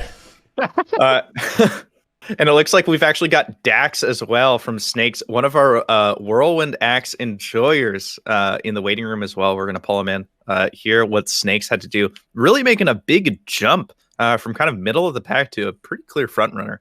Mm-hmm. Snakes really did a phenomenal job today, like very, very fast, and Dax fully geared out, actually. Mm-hmm. Alrighty. And Dax, you should be able to chat. There we go. Should be able to talk. Dax, you there? I'm good. What's up, guys? Howdy. What's up, Dax? Welcome, and congratulations on your clear time today. Yeah, thank you. First of all, so go ahead. I was just going to wonder, like, you are so decked out on this character. You got so geared. How scared were you getting through some of the quests, especially the Whirlwind Axe quest? Like, you have pretty much everything you really could want on this character. How much prep went into today? I mean, I would say if you include the theory crafting and figuring out strategy, maybe 30, 35 hours just on the axe. Oh my god. I chose to do it slower but safer, so it took a long time. Mm-hmm. But it was a big grind, but it was definitely worth it. Yeah, Dex, I said it in our pre-show. I think that watching your VODs clearing those Thundering Exiles was some of my favorite VOD review I've had to do.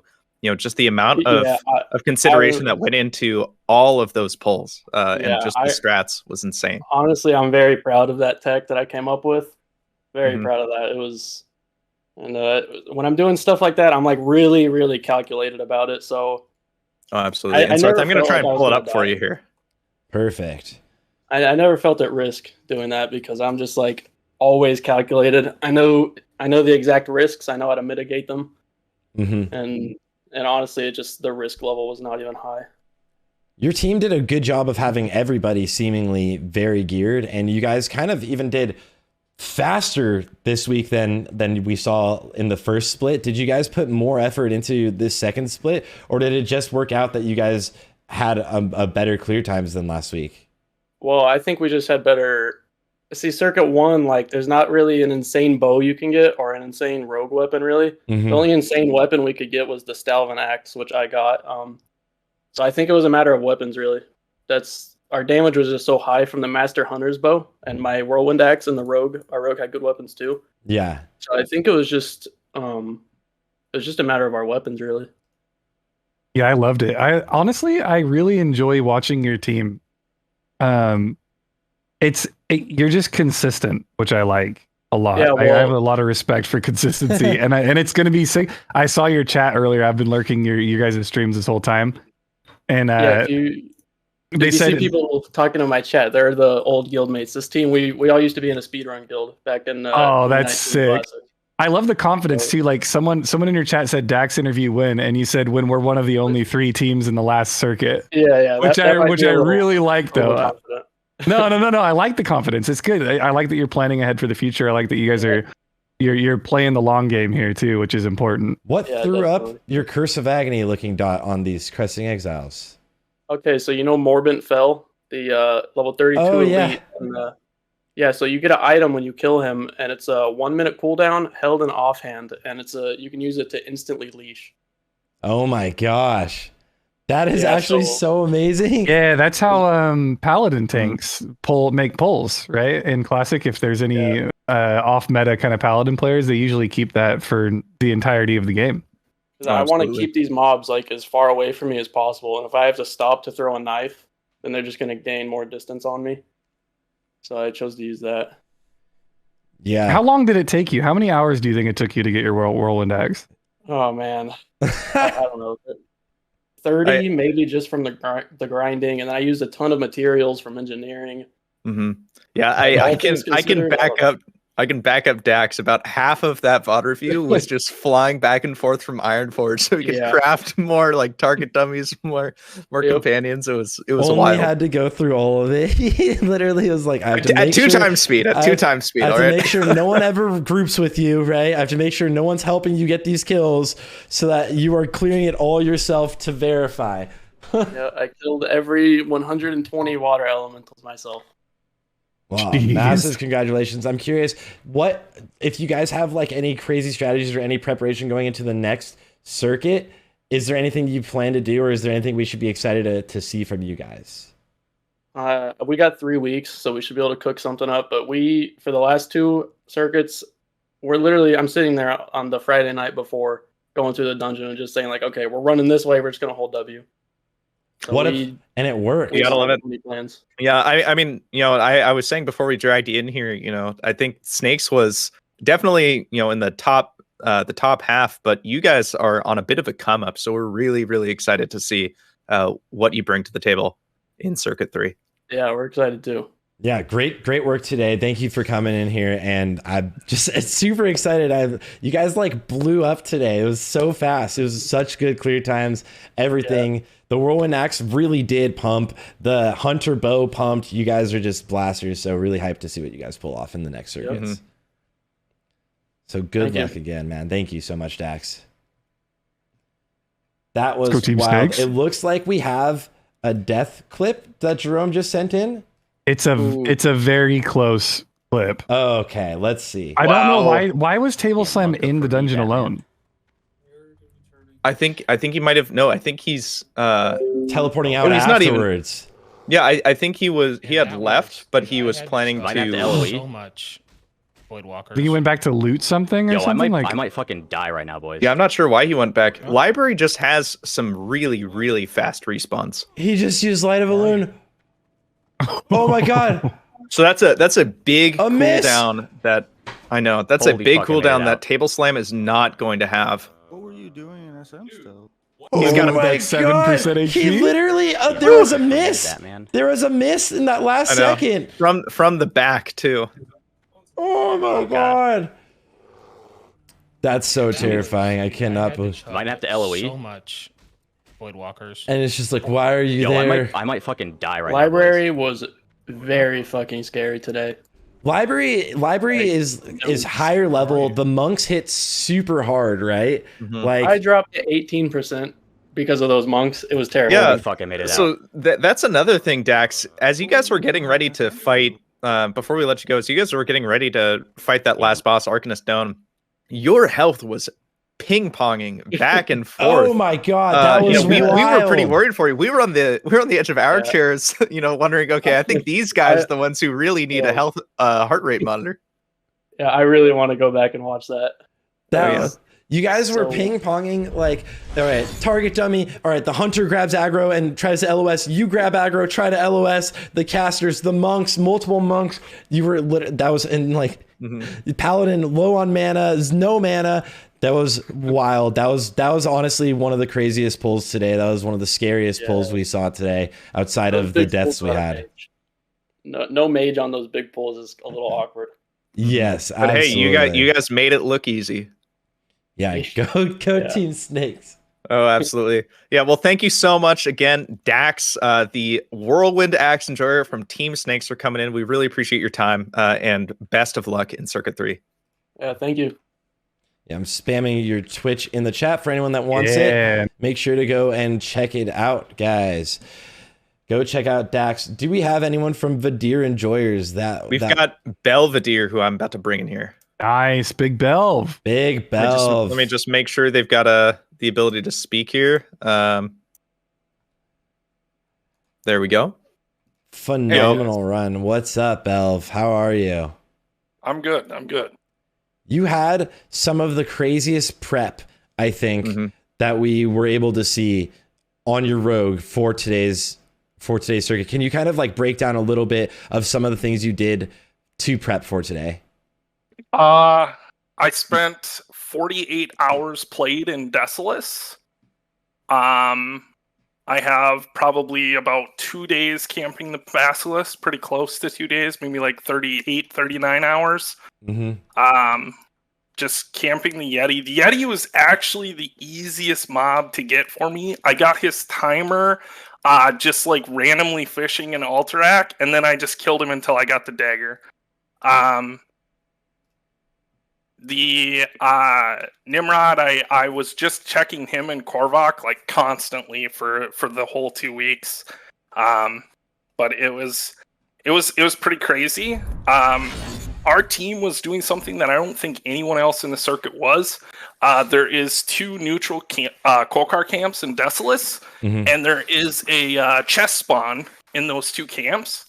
And it respawns in about 10 minutes, so you can run back and forth between the 2 camps and grab a chest every 10 minutes. We pulled, I think, like 4 BOE blues out of those chests, maybe 5. Also, like numerous green upgrades. That's where we got majority of our Mage Weave cloth as well. And so that's, yeah, I mean, I probably have the highest played time of anyone in the the entire circuit. What is your play time? So on this rogue, I have 10 days, 14 hours played. Oh my goodness! And I died at level 21 and 22 in circuit 1 with over a day played on each of those. Oh rogues. my god! Bev, let me tell you, Bev, you are the most geared player in this entire event. Like, your rogue is stacked, bro. Yeah, and to be clear, that is about 300 hours that Belv has spent on this world tour collectively between all those characters. Just getting everything on all of your characters. You are so decked out. This is so amazing. I'm curious, what was the sketchiest? What is the sketchiest thing that you did? Like, what was the scariest? You're killing mobs that are level 37 elites, you know? Like, what intimidated you the most? The Basilisk was actually the most difficult, because I was just trying to gouge kite the Basilisk at first. I wasn't aware of the fence thing. I didn't realize those little tiny boxes in Shimmering Flats, you could kite around those. Yeah. And I tried to kill him like 2 times, and it just wasn't gonna work. And I had almost given up, and I Googled, and actually the first video I got was Ellen Degeneran from CNX Circus kiting the Basilisk, and I was like, thank you, Ellen. Oh my god. Yeah, there's 3 ways to kill Iron Eye. You can use the crates, you can use the stands too, right? In that little town, you can use the stands to do it. And then the other way is, if you're a little bit higher level, you can gouge kite all the way to Gadget, and the guards will kill Iron Eye for you once it's lower than 50%. That was my plan. I was trying to gouge kite him to Gadget, and it wasn't working out, and it was a little sketchy. Oh yeah, for sure. It's so high level. It's so crazy to see everybody going for all of these strategies, and like the fear of just dying. I guess you have Vanish now, which can save you if things go too wrong, and that's probably what you did end up using. Did you feel a massive power boost like going into this circuit? Did you feel like your character was just really strong? Because you guys just moved forward so quickly. You guys are always doing the craziest, largest pulls. The hunter pulls are phenomenal, and you've got the mage and your AoEs and sappers and everything. Did you feel like your gear really helped you out in this circuit? Yeah, we were pretty confident that we were not only the most geared but the most prepared team in the circuit this time around. We didn't know if that would equate to like winning the circuit or not, but we definitely felt like we were, just with everybody having deaths and everything else that happened, we felt like we had a really good chance to win this circuit. I don't know what the points are going to end up being, but I think we'll be pretty close to the top. Dude, so what influenced your decision to go through Western Plaguelands today? Yeah, I'm gonna go pull it up. Oh my god! Was that like a thing that you guys had planned out? Like, did you practice? Did you practice that? So Rise he actually had a horde level 32 horde mage that was just sitting on his account, and so it kind of panned out, and he had engineering, and he had that crappy dummies, and he ran through it and dummied using one of the low level dummies, and he ended up dying. It wasn't a hardcore character, but he ended up dying, but it was like right at the end of the run through, and we decided, like, as a team, because we had kind of talked about it a little bit, and we were kind of on the fence, and we were thinking, like, hey, if we have a chance to win this circuit, maybe we take the WPL route, right? Yeah. And then Rise tested it on that 32, and he almost made it. And we just decided as a team, like, yeah, we're just gonna do this. Like, wait. Did you just say he tested it and almost made it? So you decided to do it like last minute? Well, I mean, when you've got 5 people working together, we had 5 people compared to him just being on one. We also had them the advanced target dummy rather than just the target dummy, and the only thing that we were scared about is he tested it on a horde, and we weren't. Dan was unchained. I should call him unchained. He was pretty certain that we weren't going to pull the guards. There's one aggro mob in the entrance there as you come into Thriftfall. Yeah.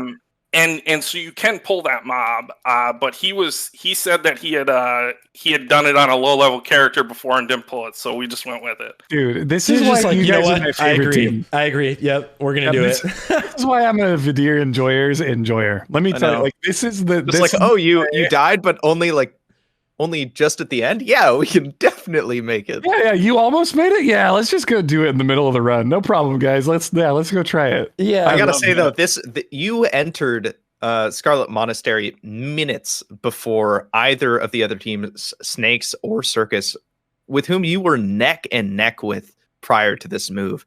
I mean, I think that as far as routing goes, this was by and far the biggest play that we've gotten to see today. Yeah, this was the MVP move, and just even outside of the circuit or outside of the dungeons, this was the scariest thing we saw. Even with teams wiping today, we have this being like so intimidating. Every mob can leash on you. I don't know if these spiders can root you. Hopefully not, but to be able to go for this is like. Dude, look at the mobs you guys. I know. And just the perfect target dummies coming out too to buy that time. Really well played.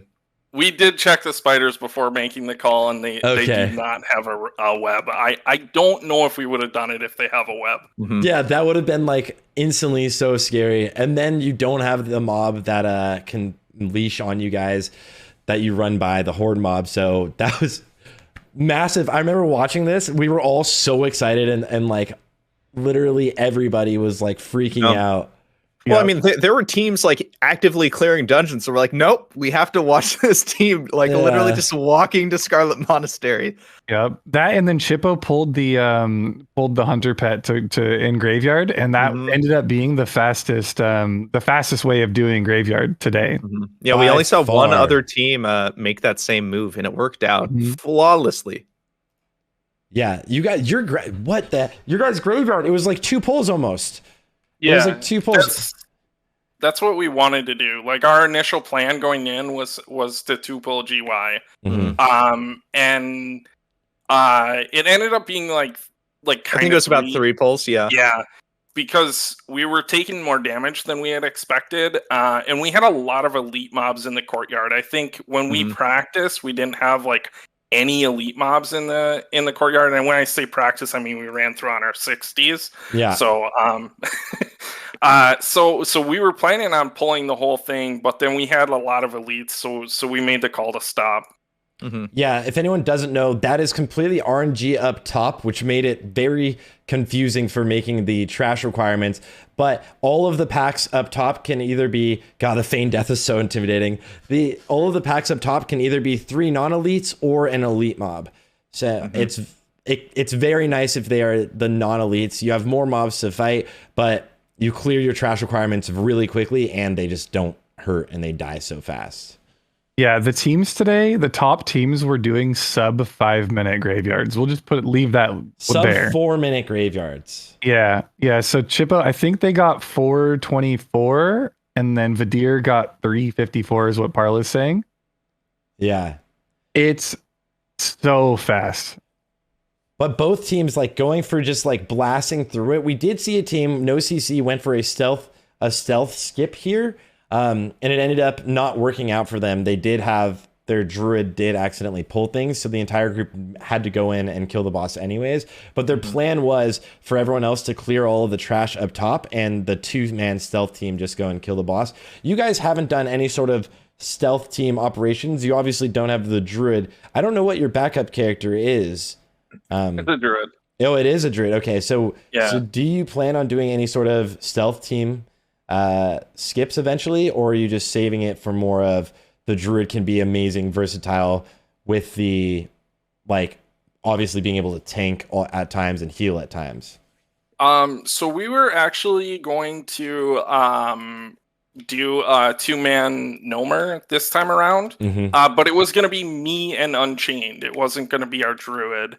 Really? There's an evade skip as you walk down to the last boss in Nomer, and so we were gonna go up the evade skip down to the last boss. I was gonna open the door, dummy, and then vanish when my dummy was dead, and he was gonna feign death past them, and we were gonna 2-man thermoplug while the other 3 went to MCP. But with the trash requirements being as high as they were, we needed more dwarfs as we went down. Yes. And so we just decided to just 5-man Nomer. Okay, because there is a way that if you didn't do the skips like you guys did on your way down that way, that with the trash requirements would have been able to skip that last group or that last pack. And there were some, I was wondering if any of the groups were going to do that, but it looked like everybody opted to pretty much skip the entire last like ramp by jumping or going down the right or the left, right? So most of the last ramp was skipped. How much preparation do you guys do in talking about the actual dungeons? Because you put obviously about 30 like hours or 10 days on your character, right? Already. How much preparation goes into your actual dungeon decisions? So we did for this circuit, we did a run through on our 60s one time. And we went in this morning on our 60s as well and did RFK and Nomer because we thought those were the 2 dungeons where we could save the most time by being efficient and having good clean pulls. And those were actually the dungeons I thought we performed the worst on. We had really, really bad pulls. I called a slime that we missed. We had 3 kills and I said we need 1 more, and the team just believed me, and I'm glad they believed me because that's cool, but it was not the right call. And so we did that. So maybe 2.5 hours in the dungeons on 60s. But we are, I mean, all of us are theory crafting on Discord like constantly throughout the entire 2 weeks. Like all we're talking about is dungeon stuff, and people go into dungeons on their own and test things and things like that a lot. One thing I did want to touch on, looking at your RFK clear, you guys created a massive lead when you pulled what felt like half the dungeon into an evade spot in the middle of the bat room, but then had a bit of a blunder with getting them unleashed that ended up causing Circus to retake the lead. So can you talk to us a little bit about what the comms looked like during that skip while you were waiting for mobs to unleash, and kind of when the call was to say, okay, we're wasting too much time, let's just drop? Yeah, I don't think there was like early on before we got like the first big wave of mobs to evade, I don't think we could drop. But after they left, we were still trying to get them to get the Quillbores to go. We didn't care about the bats because we needed to kill them anyway. But it kind of got sloppy, and the bats were like casting their AoEs. I think that kept putting us back into combat and releashing the mobs, which ended up being really scuffed. When we tried that on our 60s, it was super clean, and I think a lot like if we would have not gotten a greater crawl bat where like spawned right next to the rock, we could have probably avoided all that and took an RFK as first place. Yeah, well, congratulations still. I mean, one setback in a sea of wins today. Phenomenal work. Your team is, I think everybody can admit, is just like, it's the fan favorite right now. You guys are so entertaining to watch. I think everyone has there's this rivalry between two of the other teams, No CC and CNX Circus, but you guys are just sitting there on your own, pulling faster than everybody. The hunter pulls are always amazing. I think you guys just do an amazing job. So massive congrats, and thank you again for being here today. Yeah, I just want to thank everybody for putting the event on and everything. You guys have been awesome. This has been absolutely amazing. I'm super excited. Honestly, even if we wipe next circuit when we make even bigger pulls than we have so far, I'm excited to watch the rest of the event, even if it's from the sidelines. It's been a blast. Nah, we go again. You'll be back. Yeah, let's go. You're not going to wipe. You're not allowed to wipe. Yeah. We need to watch you guys. No priors. Right? Wiping is banned.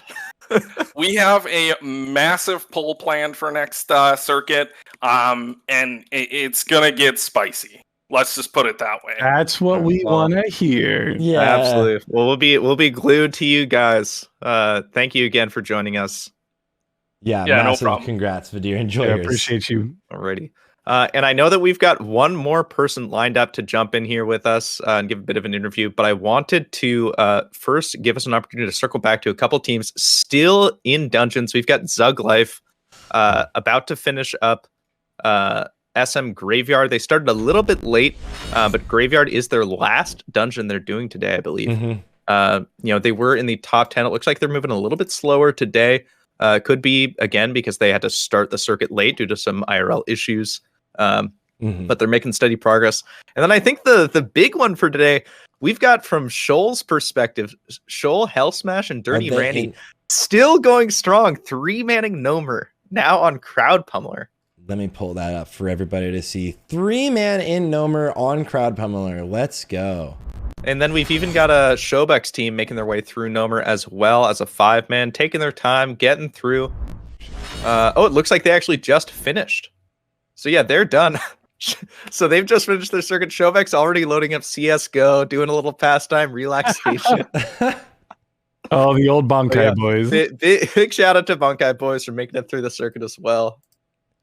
I love that they're 3-manning Nomer. I really, really enjoy that they're getting their point. Like, they know what they're doing. They're getting their points out of the way. They're going to recombobulate. They're going to... Manual Crowd Pummeler drop. Ooh! No Druid here, but they do have the Paladin. The Paladin with an MCP is actually kind of sick, though. Oh, absolutely. Yeah. That is a big one. It's going to be awesome seeing them in the next circuit. They're going to have some fresh tunes rolled. I'm sure they probably have teammates that are probably already making new characters as we speak. They're probably in Elwyn Forest right now, dealing with 200 people trying to kill Goldtooth. Yeah, they had the death. This is the team that had the death right before the circuit, right? Yes. So they had a Lutheran died, and then they lost 2 additional people. I think it was in. Was it in RFK? I'd have to go back and find the clips. We'll find the clips. Yeah. And I think we've got Zidane in here as well. Yo, is from that Team Slow. What's going on, guys? Zidane, God, not Zidane. Not like this. Congrats on your clear time today. How did it go for you guys? Overall, we feel pretty bad. Our goal was obviously not to live up to the name. We felt like, we came in 4th last week, and oh, did you cut out? You might have cut out. You cut out there, Zidane. Sorry. It felt like overall a pretty poor showing for us. We were hoping for more of placing about where we did the last circuit, but we ended up falling a little bit more and closer to the average, so to speak. Do you think that there was like any one thing you could pin it on? Because from what we could tell, every time you guys were in combat, we saw nothing but good plays. So was it a routing issue, a kind of meta strategy issue? What's going on?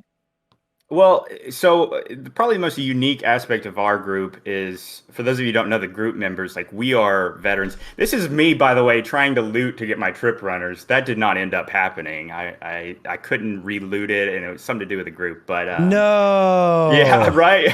Oh my god. No, but yeah, so probably the most unique aspect of our group and our biggest strength is everybody in the group is pretty much veterans, especially at their class to the hardcore leveling. So we've had no deaths at all, which across the team is pretty strong. But unfortunately, we didn't have as much time to walk through the dungeons, and the one dungeon we didn't walk through was one we did even more poorly, which was library. We assumed, hey, it's kind of straightforward, we don't really have to do it, and it ended up kind of biting us in the butt there. But I think just lack of ability to fully prep and do walkthroughs like some of the other groups do. Obviously, our stealth teams for Nomer practiced their stuff, and made sure that they could do the things that we wanted them to do. But overall, I think we could probably just stomach a faster pace. Our kind of overall strategy for this thing is to let no CC and Sia and all these 1, 2, 3s. We want them to push each other and push each other and push each other, and hopefully knock each other out by trying to push themselves back. And I know from a viewing experience that's not like super great, like, oh, you want the other teams to die, but we are trying to play a little bit more safe. It's hardcore, yeah. So yeah, still doing the mega pull, still doing all that stuff, but just I think we're probably going to have to ramp it up. The points are averaged, right? So when the lower teams are getting knocked out, it's not just we still have our top teams, it's also the average is going up. So I think we as a team feel that we're going to have to push pace and prep for the next circuit, definitely. Yeah, I think the strategy, and we were actually talking about it a little bit earlier, is very strong to be able to have the strategy of just hope that these teams like wipe, because they're going for these sketchy pulls, they're going for these sketchy things where outside of the dungeon, they're clearing mobs that are 10 levels higher than them in elite, and at these later circuits, you kind of can't re-level once we get towards the next circuit. There's maybe not even enough time, especially with getting prepared.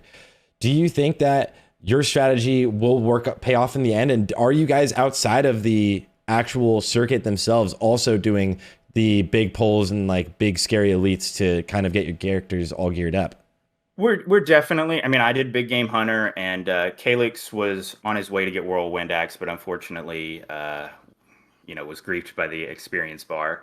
But yeah, I mean, we're doing a lot of that, but we're not doing the whole like every single rare that I can access that has any item that is a minor upgrade, I'm going to definitely get. We're not that far, and yeah, it's not. I'll say our strategy is not just for the circuit itself; it's also outside of the circuit.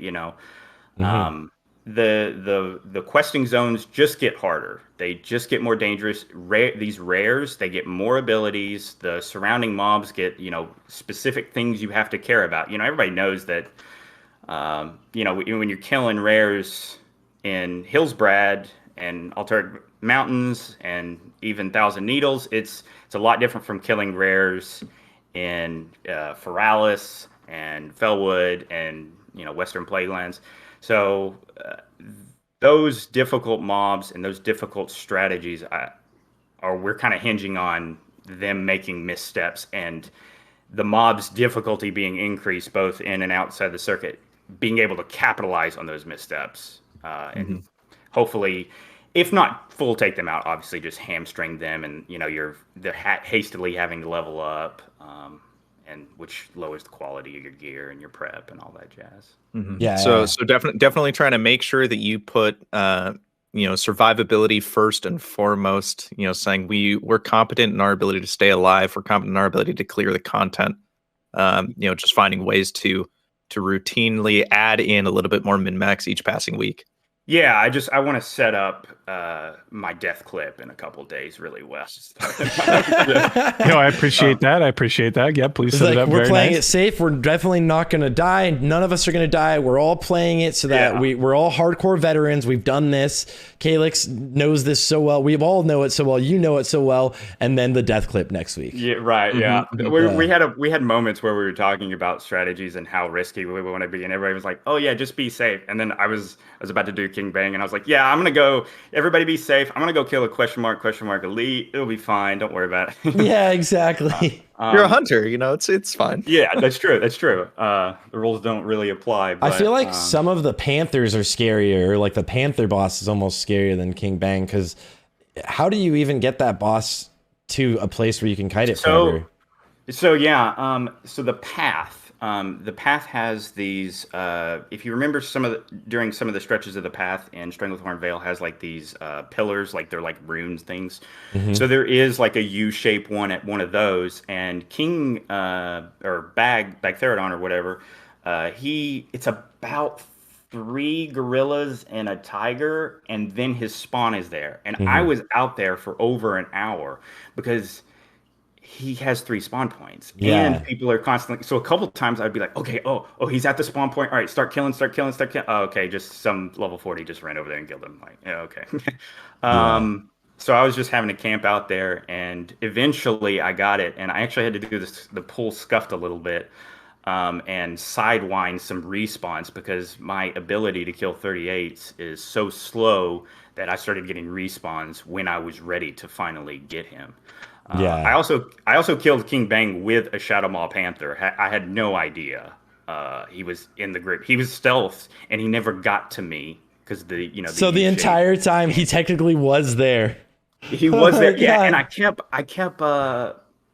kept hearing the stealth sound every once in a while, yeah. And I thought it was Gordon or something watching from stealth, but it ended up actually being a mob in the pool.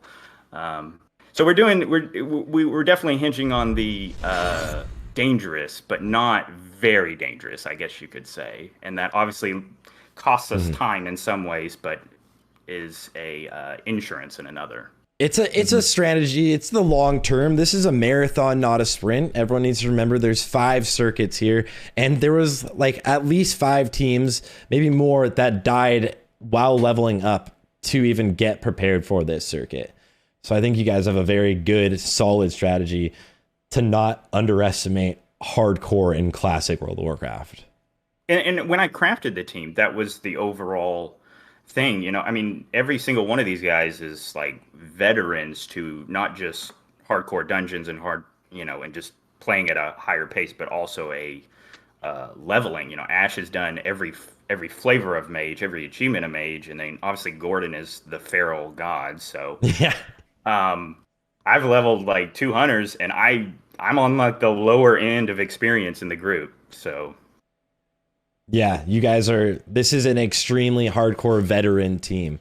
Good job putting it together. I want to say congratulations on the clear time. Even if it wasn't your favorite this week, I think you guys have a really, really solid strategy, and it still is in the top half. Like you're still in like the top 8, what is it, 6 or 7? You guys are moving really quickly here. It's not like you're that far behind at all on the pace as well. And I think that safety thing will really help you out as other teams are potentially planning some pulls that are one little thing could go wrong in the next circuit very easily. Sure. I mean, you've done the raids with invis skips, and if anybody missteps, it's over. Right? Yeah. And it happens so easily, just right? tack on deleting your character after. Yeah. A healer heals somebody, combat is extended, you don't notice it, you take the invis pot, and since you were in combat, it doesn't matter. Yeah, I mean, there's 100 things that could go wrong with that stuff. And that's why the top rating guilds obviously practice those invis pulls, but there's limited ability to do that in these scenarios. Yeah, on your hardcore characters, we don't have a version of that character on a PTR or anything. So I think it's really exciting, and I'm really glad you're taking part of it and everybody taking part of it. And I think your team is extremely solid. I honestly think you guys are like the sleeper team that, like, when somebody messes up, you guys are just gonna swoop in and be like, and we're number 1. Sure, that's the plan. at least. Yeah. Thank you so much for having me and putting on a fantastic event. This is you've crafted a unique scenario that makes thinking about WoW so different. I don't know. It's been a lot of fun. Thank you so much. I think you're a lot of fun, Yeah. Thank you, Winky. You're a lot of fun. Anytime. Too. It's okay. I don't think so, but I appreciate you saying that. Go tell the boys I said appreciate it. Appreciate it so much. Well, Ben. thanks so Good much, luck, Suzanne. and see you in the next circuit. All right, later. Oh my god, you're breathtaking. No, you. Yeah, I think you're beautiful. I love you guys, and I'm honestly so proud of everything that's put together here. Guys, everyone in chat watching right now, everyone who is on a team or participated or watched one of their favorite teams or players participate in this event, thank you guys all for being part of this. This is a homegrown team put together. Shout out by only Black Smoke right here himself, who really spearheaded this entire event, which is, we do have support from Blizzard, and I actually didn't do a giveaway yet.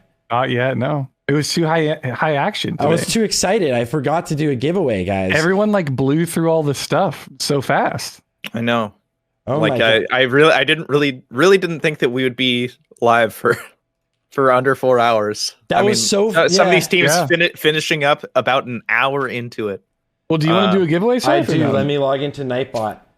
Yeah, giveaway time. Shoot, free stuff, everybody. All right, while you log into Nightbot only, why don't you tell us about what the future holds? Tell me about Circuit 4 only, Black Smoke. While Sarthe gets set up. Everyone, Circuit 3. I'm sorry. Everyone type the word giveaway really quickly. If you type the word giveaway, you will be involved. VOD will be published, by the way, right after this. Twitch decided that I watched or listened to Spotify yesterday, and they unpublished the VOD. So that'll be published right after we get off of here, guys, so everyone can go back and check everything. Wait, is it exclamation point? Nope, you don't even need the exclamation point, apparently. Okay. Yeah, watch me win, boys. Watch me win. Winky's cheating. He's doing it 3 times. Watch me win. I'm winning. At least I think it's winner loading POV. slowly.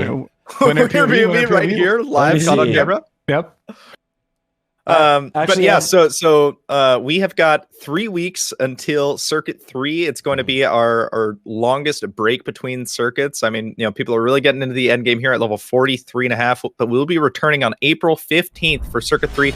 It'll be hosted on Winky's channel, Twitch TV/Winky, because our main man Sarthe will be busy grooving his little butt off at a music festival.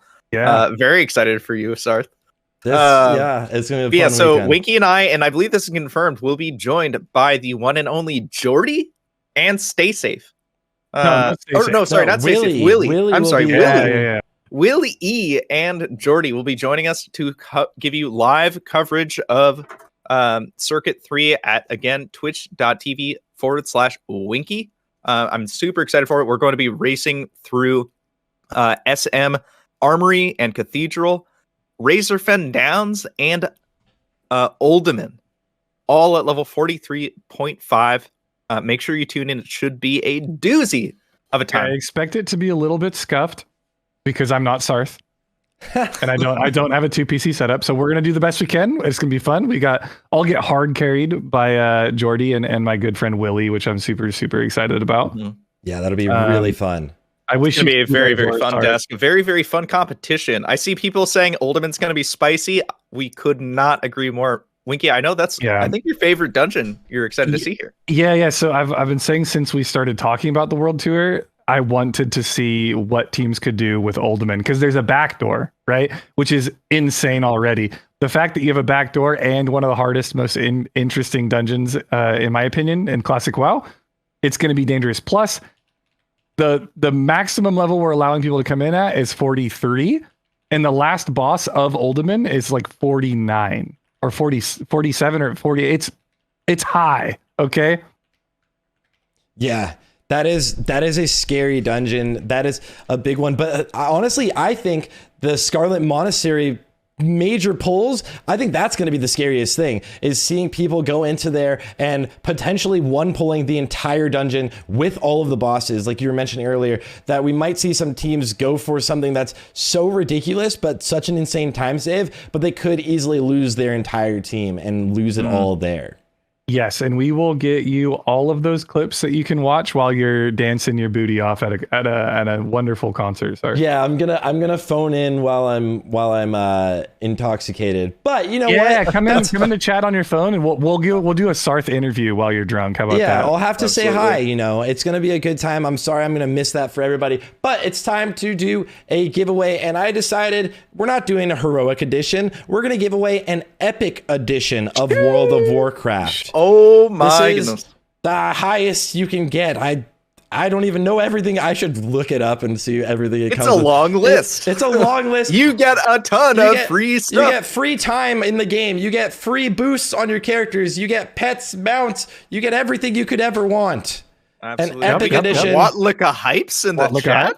On World of Warcraft, and this is coming to you guys. Thank you so much from Blizzard, the company that has put together this game we all know and love, and they are showing support to the hardcore competitions here by giving us these giveaways. So massive thank you to Blizzard. Wacky with the comment. It comes with everything except an Algalon kill.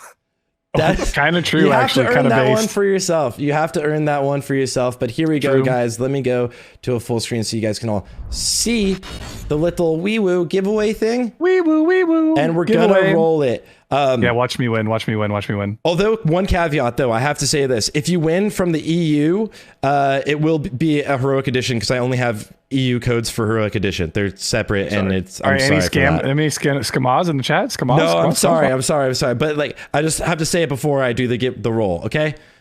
And here we go. Spring Onion 89. Let's go. For Spring Onion. That's my alt. That's my alt account. Let's go, Big boys. GG. Spring Onion. Let's go. EU though, it's fine. That's totally fine. You get a heroic edition. I don't have epic editions for EU, but that's totally fine. Massive congratulations. And you know what? I'm gonna do one more giveaway. So Spring Onion, please send me a DM here on Twitch, and I will send this to you directly. And in that DM, just say EU. Massive congratulations on winning. We're doing one more giveaway before we end the day, guys. Thank you guys all for the support and joining the stream. And I want to say, before we even have that giveaway at all, only thank you for putting this event together. Everyone watching, thank you for being a part of this. This is the biggest community grown event that we've ever seen, I think, outside of obviously something Asmongold could do. And Winky, thank you for being here and all the work you put into making this event happen. I really honestly love everybody that's been a part of this, including everybody watching. So thank you all so much. And shout outs, Sarthe. One last shout outs to the sponsors of the Hardcore All Stars, which is Blizzard Entertainment, which is so sick to even be able to say that. Then we have a Hardcore Elite, throwing money in the prize pool like crazy people. Tune in tomorrow to watch them go to BWL on One Life characters. You can find the stream links in the Hardcore Discord. That's discord.gg /classichc. And then Rested XP. Giga fast. How do you think these guys are leveling so fast when they die? Rested you can see it up on everyone's screen. Rested XP, guys. You can use the code Sarthe. You can use the code Winky. And you can use the code as of today, Hardcore HCAS. I think HCAS for 5% off your buying of it. For 5% off, absolutely. guys. Rested XP, what a phenomenal guide. Everyone's used it. And also Hardcore All-Stars, or the Hardcore guilds going in and actually going to clear Veil tomorrow in BWL on Hardcore characters is going to be ridiculously fun. So make sure you are there for that. And I hope they die. Okay. I hope they wipe. Oh my God. I hope it's a full wipe. It might happen. You know what? It might happen. And here it is, guys. We're going to do the second giveaway. I'm going to roll it off right now. That's my drum roll. Is that for me? Did I win? That's my ult. Keksek. Oh, yo, Keksek. Keksek's a player. Is that actual Keksek? That's actual Keksek. No way. Let's go. Yo, let's go, Keksek. Well, Keksek with the win. Keksek, congratulations on the EU heroic. Cactic, send me a DM on Twitch, or you can send me a DM on Discord, and I will get that to you. Massive congratulations on winning this giveaway. Guys, we will have more giveaways at all of the competitions, and one more time, the next competition will be hosted on Winky's channel. Winky's channel. Winky.com/Twitch. Twitch.tv/Winky. Yeah, and the special guests that in the next one are going to be Jordy and Willie. So we have some special guest hosts coming over from Jordy and Willie. So go over and make sure you follow Winky right there. Huge shout out to Winky. Love you guys so much. Any last words from either of you guys? Let's start with you, Winky. God, dude, what? Don't put me on the spot like that. First. I love you. I hope you guys all have a great day. And that's what I'm going to leave it at. I'm sorry. You feel better, Winky. I feel sick. Yeah, I don't know if you guys know this, but while we were streaming today, I took Tylenol, sinus and headache. I did a nasal spray. I drank 2 gallons of Gatorade, and I couldn't be happier to be here with the best community on the planet Earth. And we are the niche of the niche, and I love my dog. You guys, thank you for supporting the dog too. Yes. Love the dog and love you and hope you feel better. Get some rest with the rest of your day. Only last words from you, my man.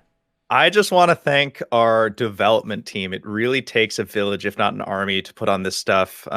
So just to go down the quick list, big shout out to Dennis Boreas, our wonderful art assets creator. Does a lot of work for RXP and Hardcore as well. But he's been putting the team on his back for art assets. We got Farts coming in huge with the trailer for Circuit 2. We're really excited to be having him on the team, working with him in the future. We've got Grimaldi, HC Broski, and Seduction on web development.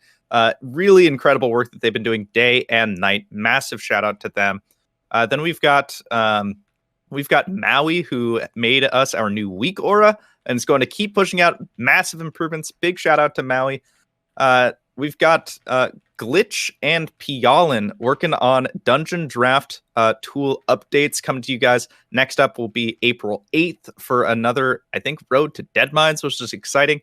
And last up, we're not sure quite when it'll be done, but we've got our main man, Urbit.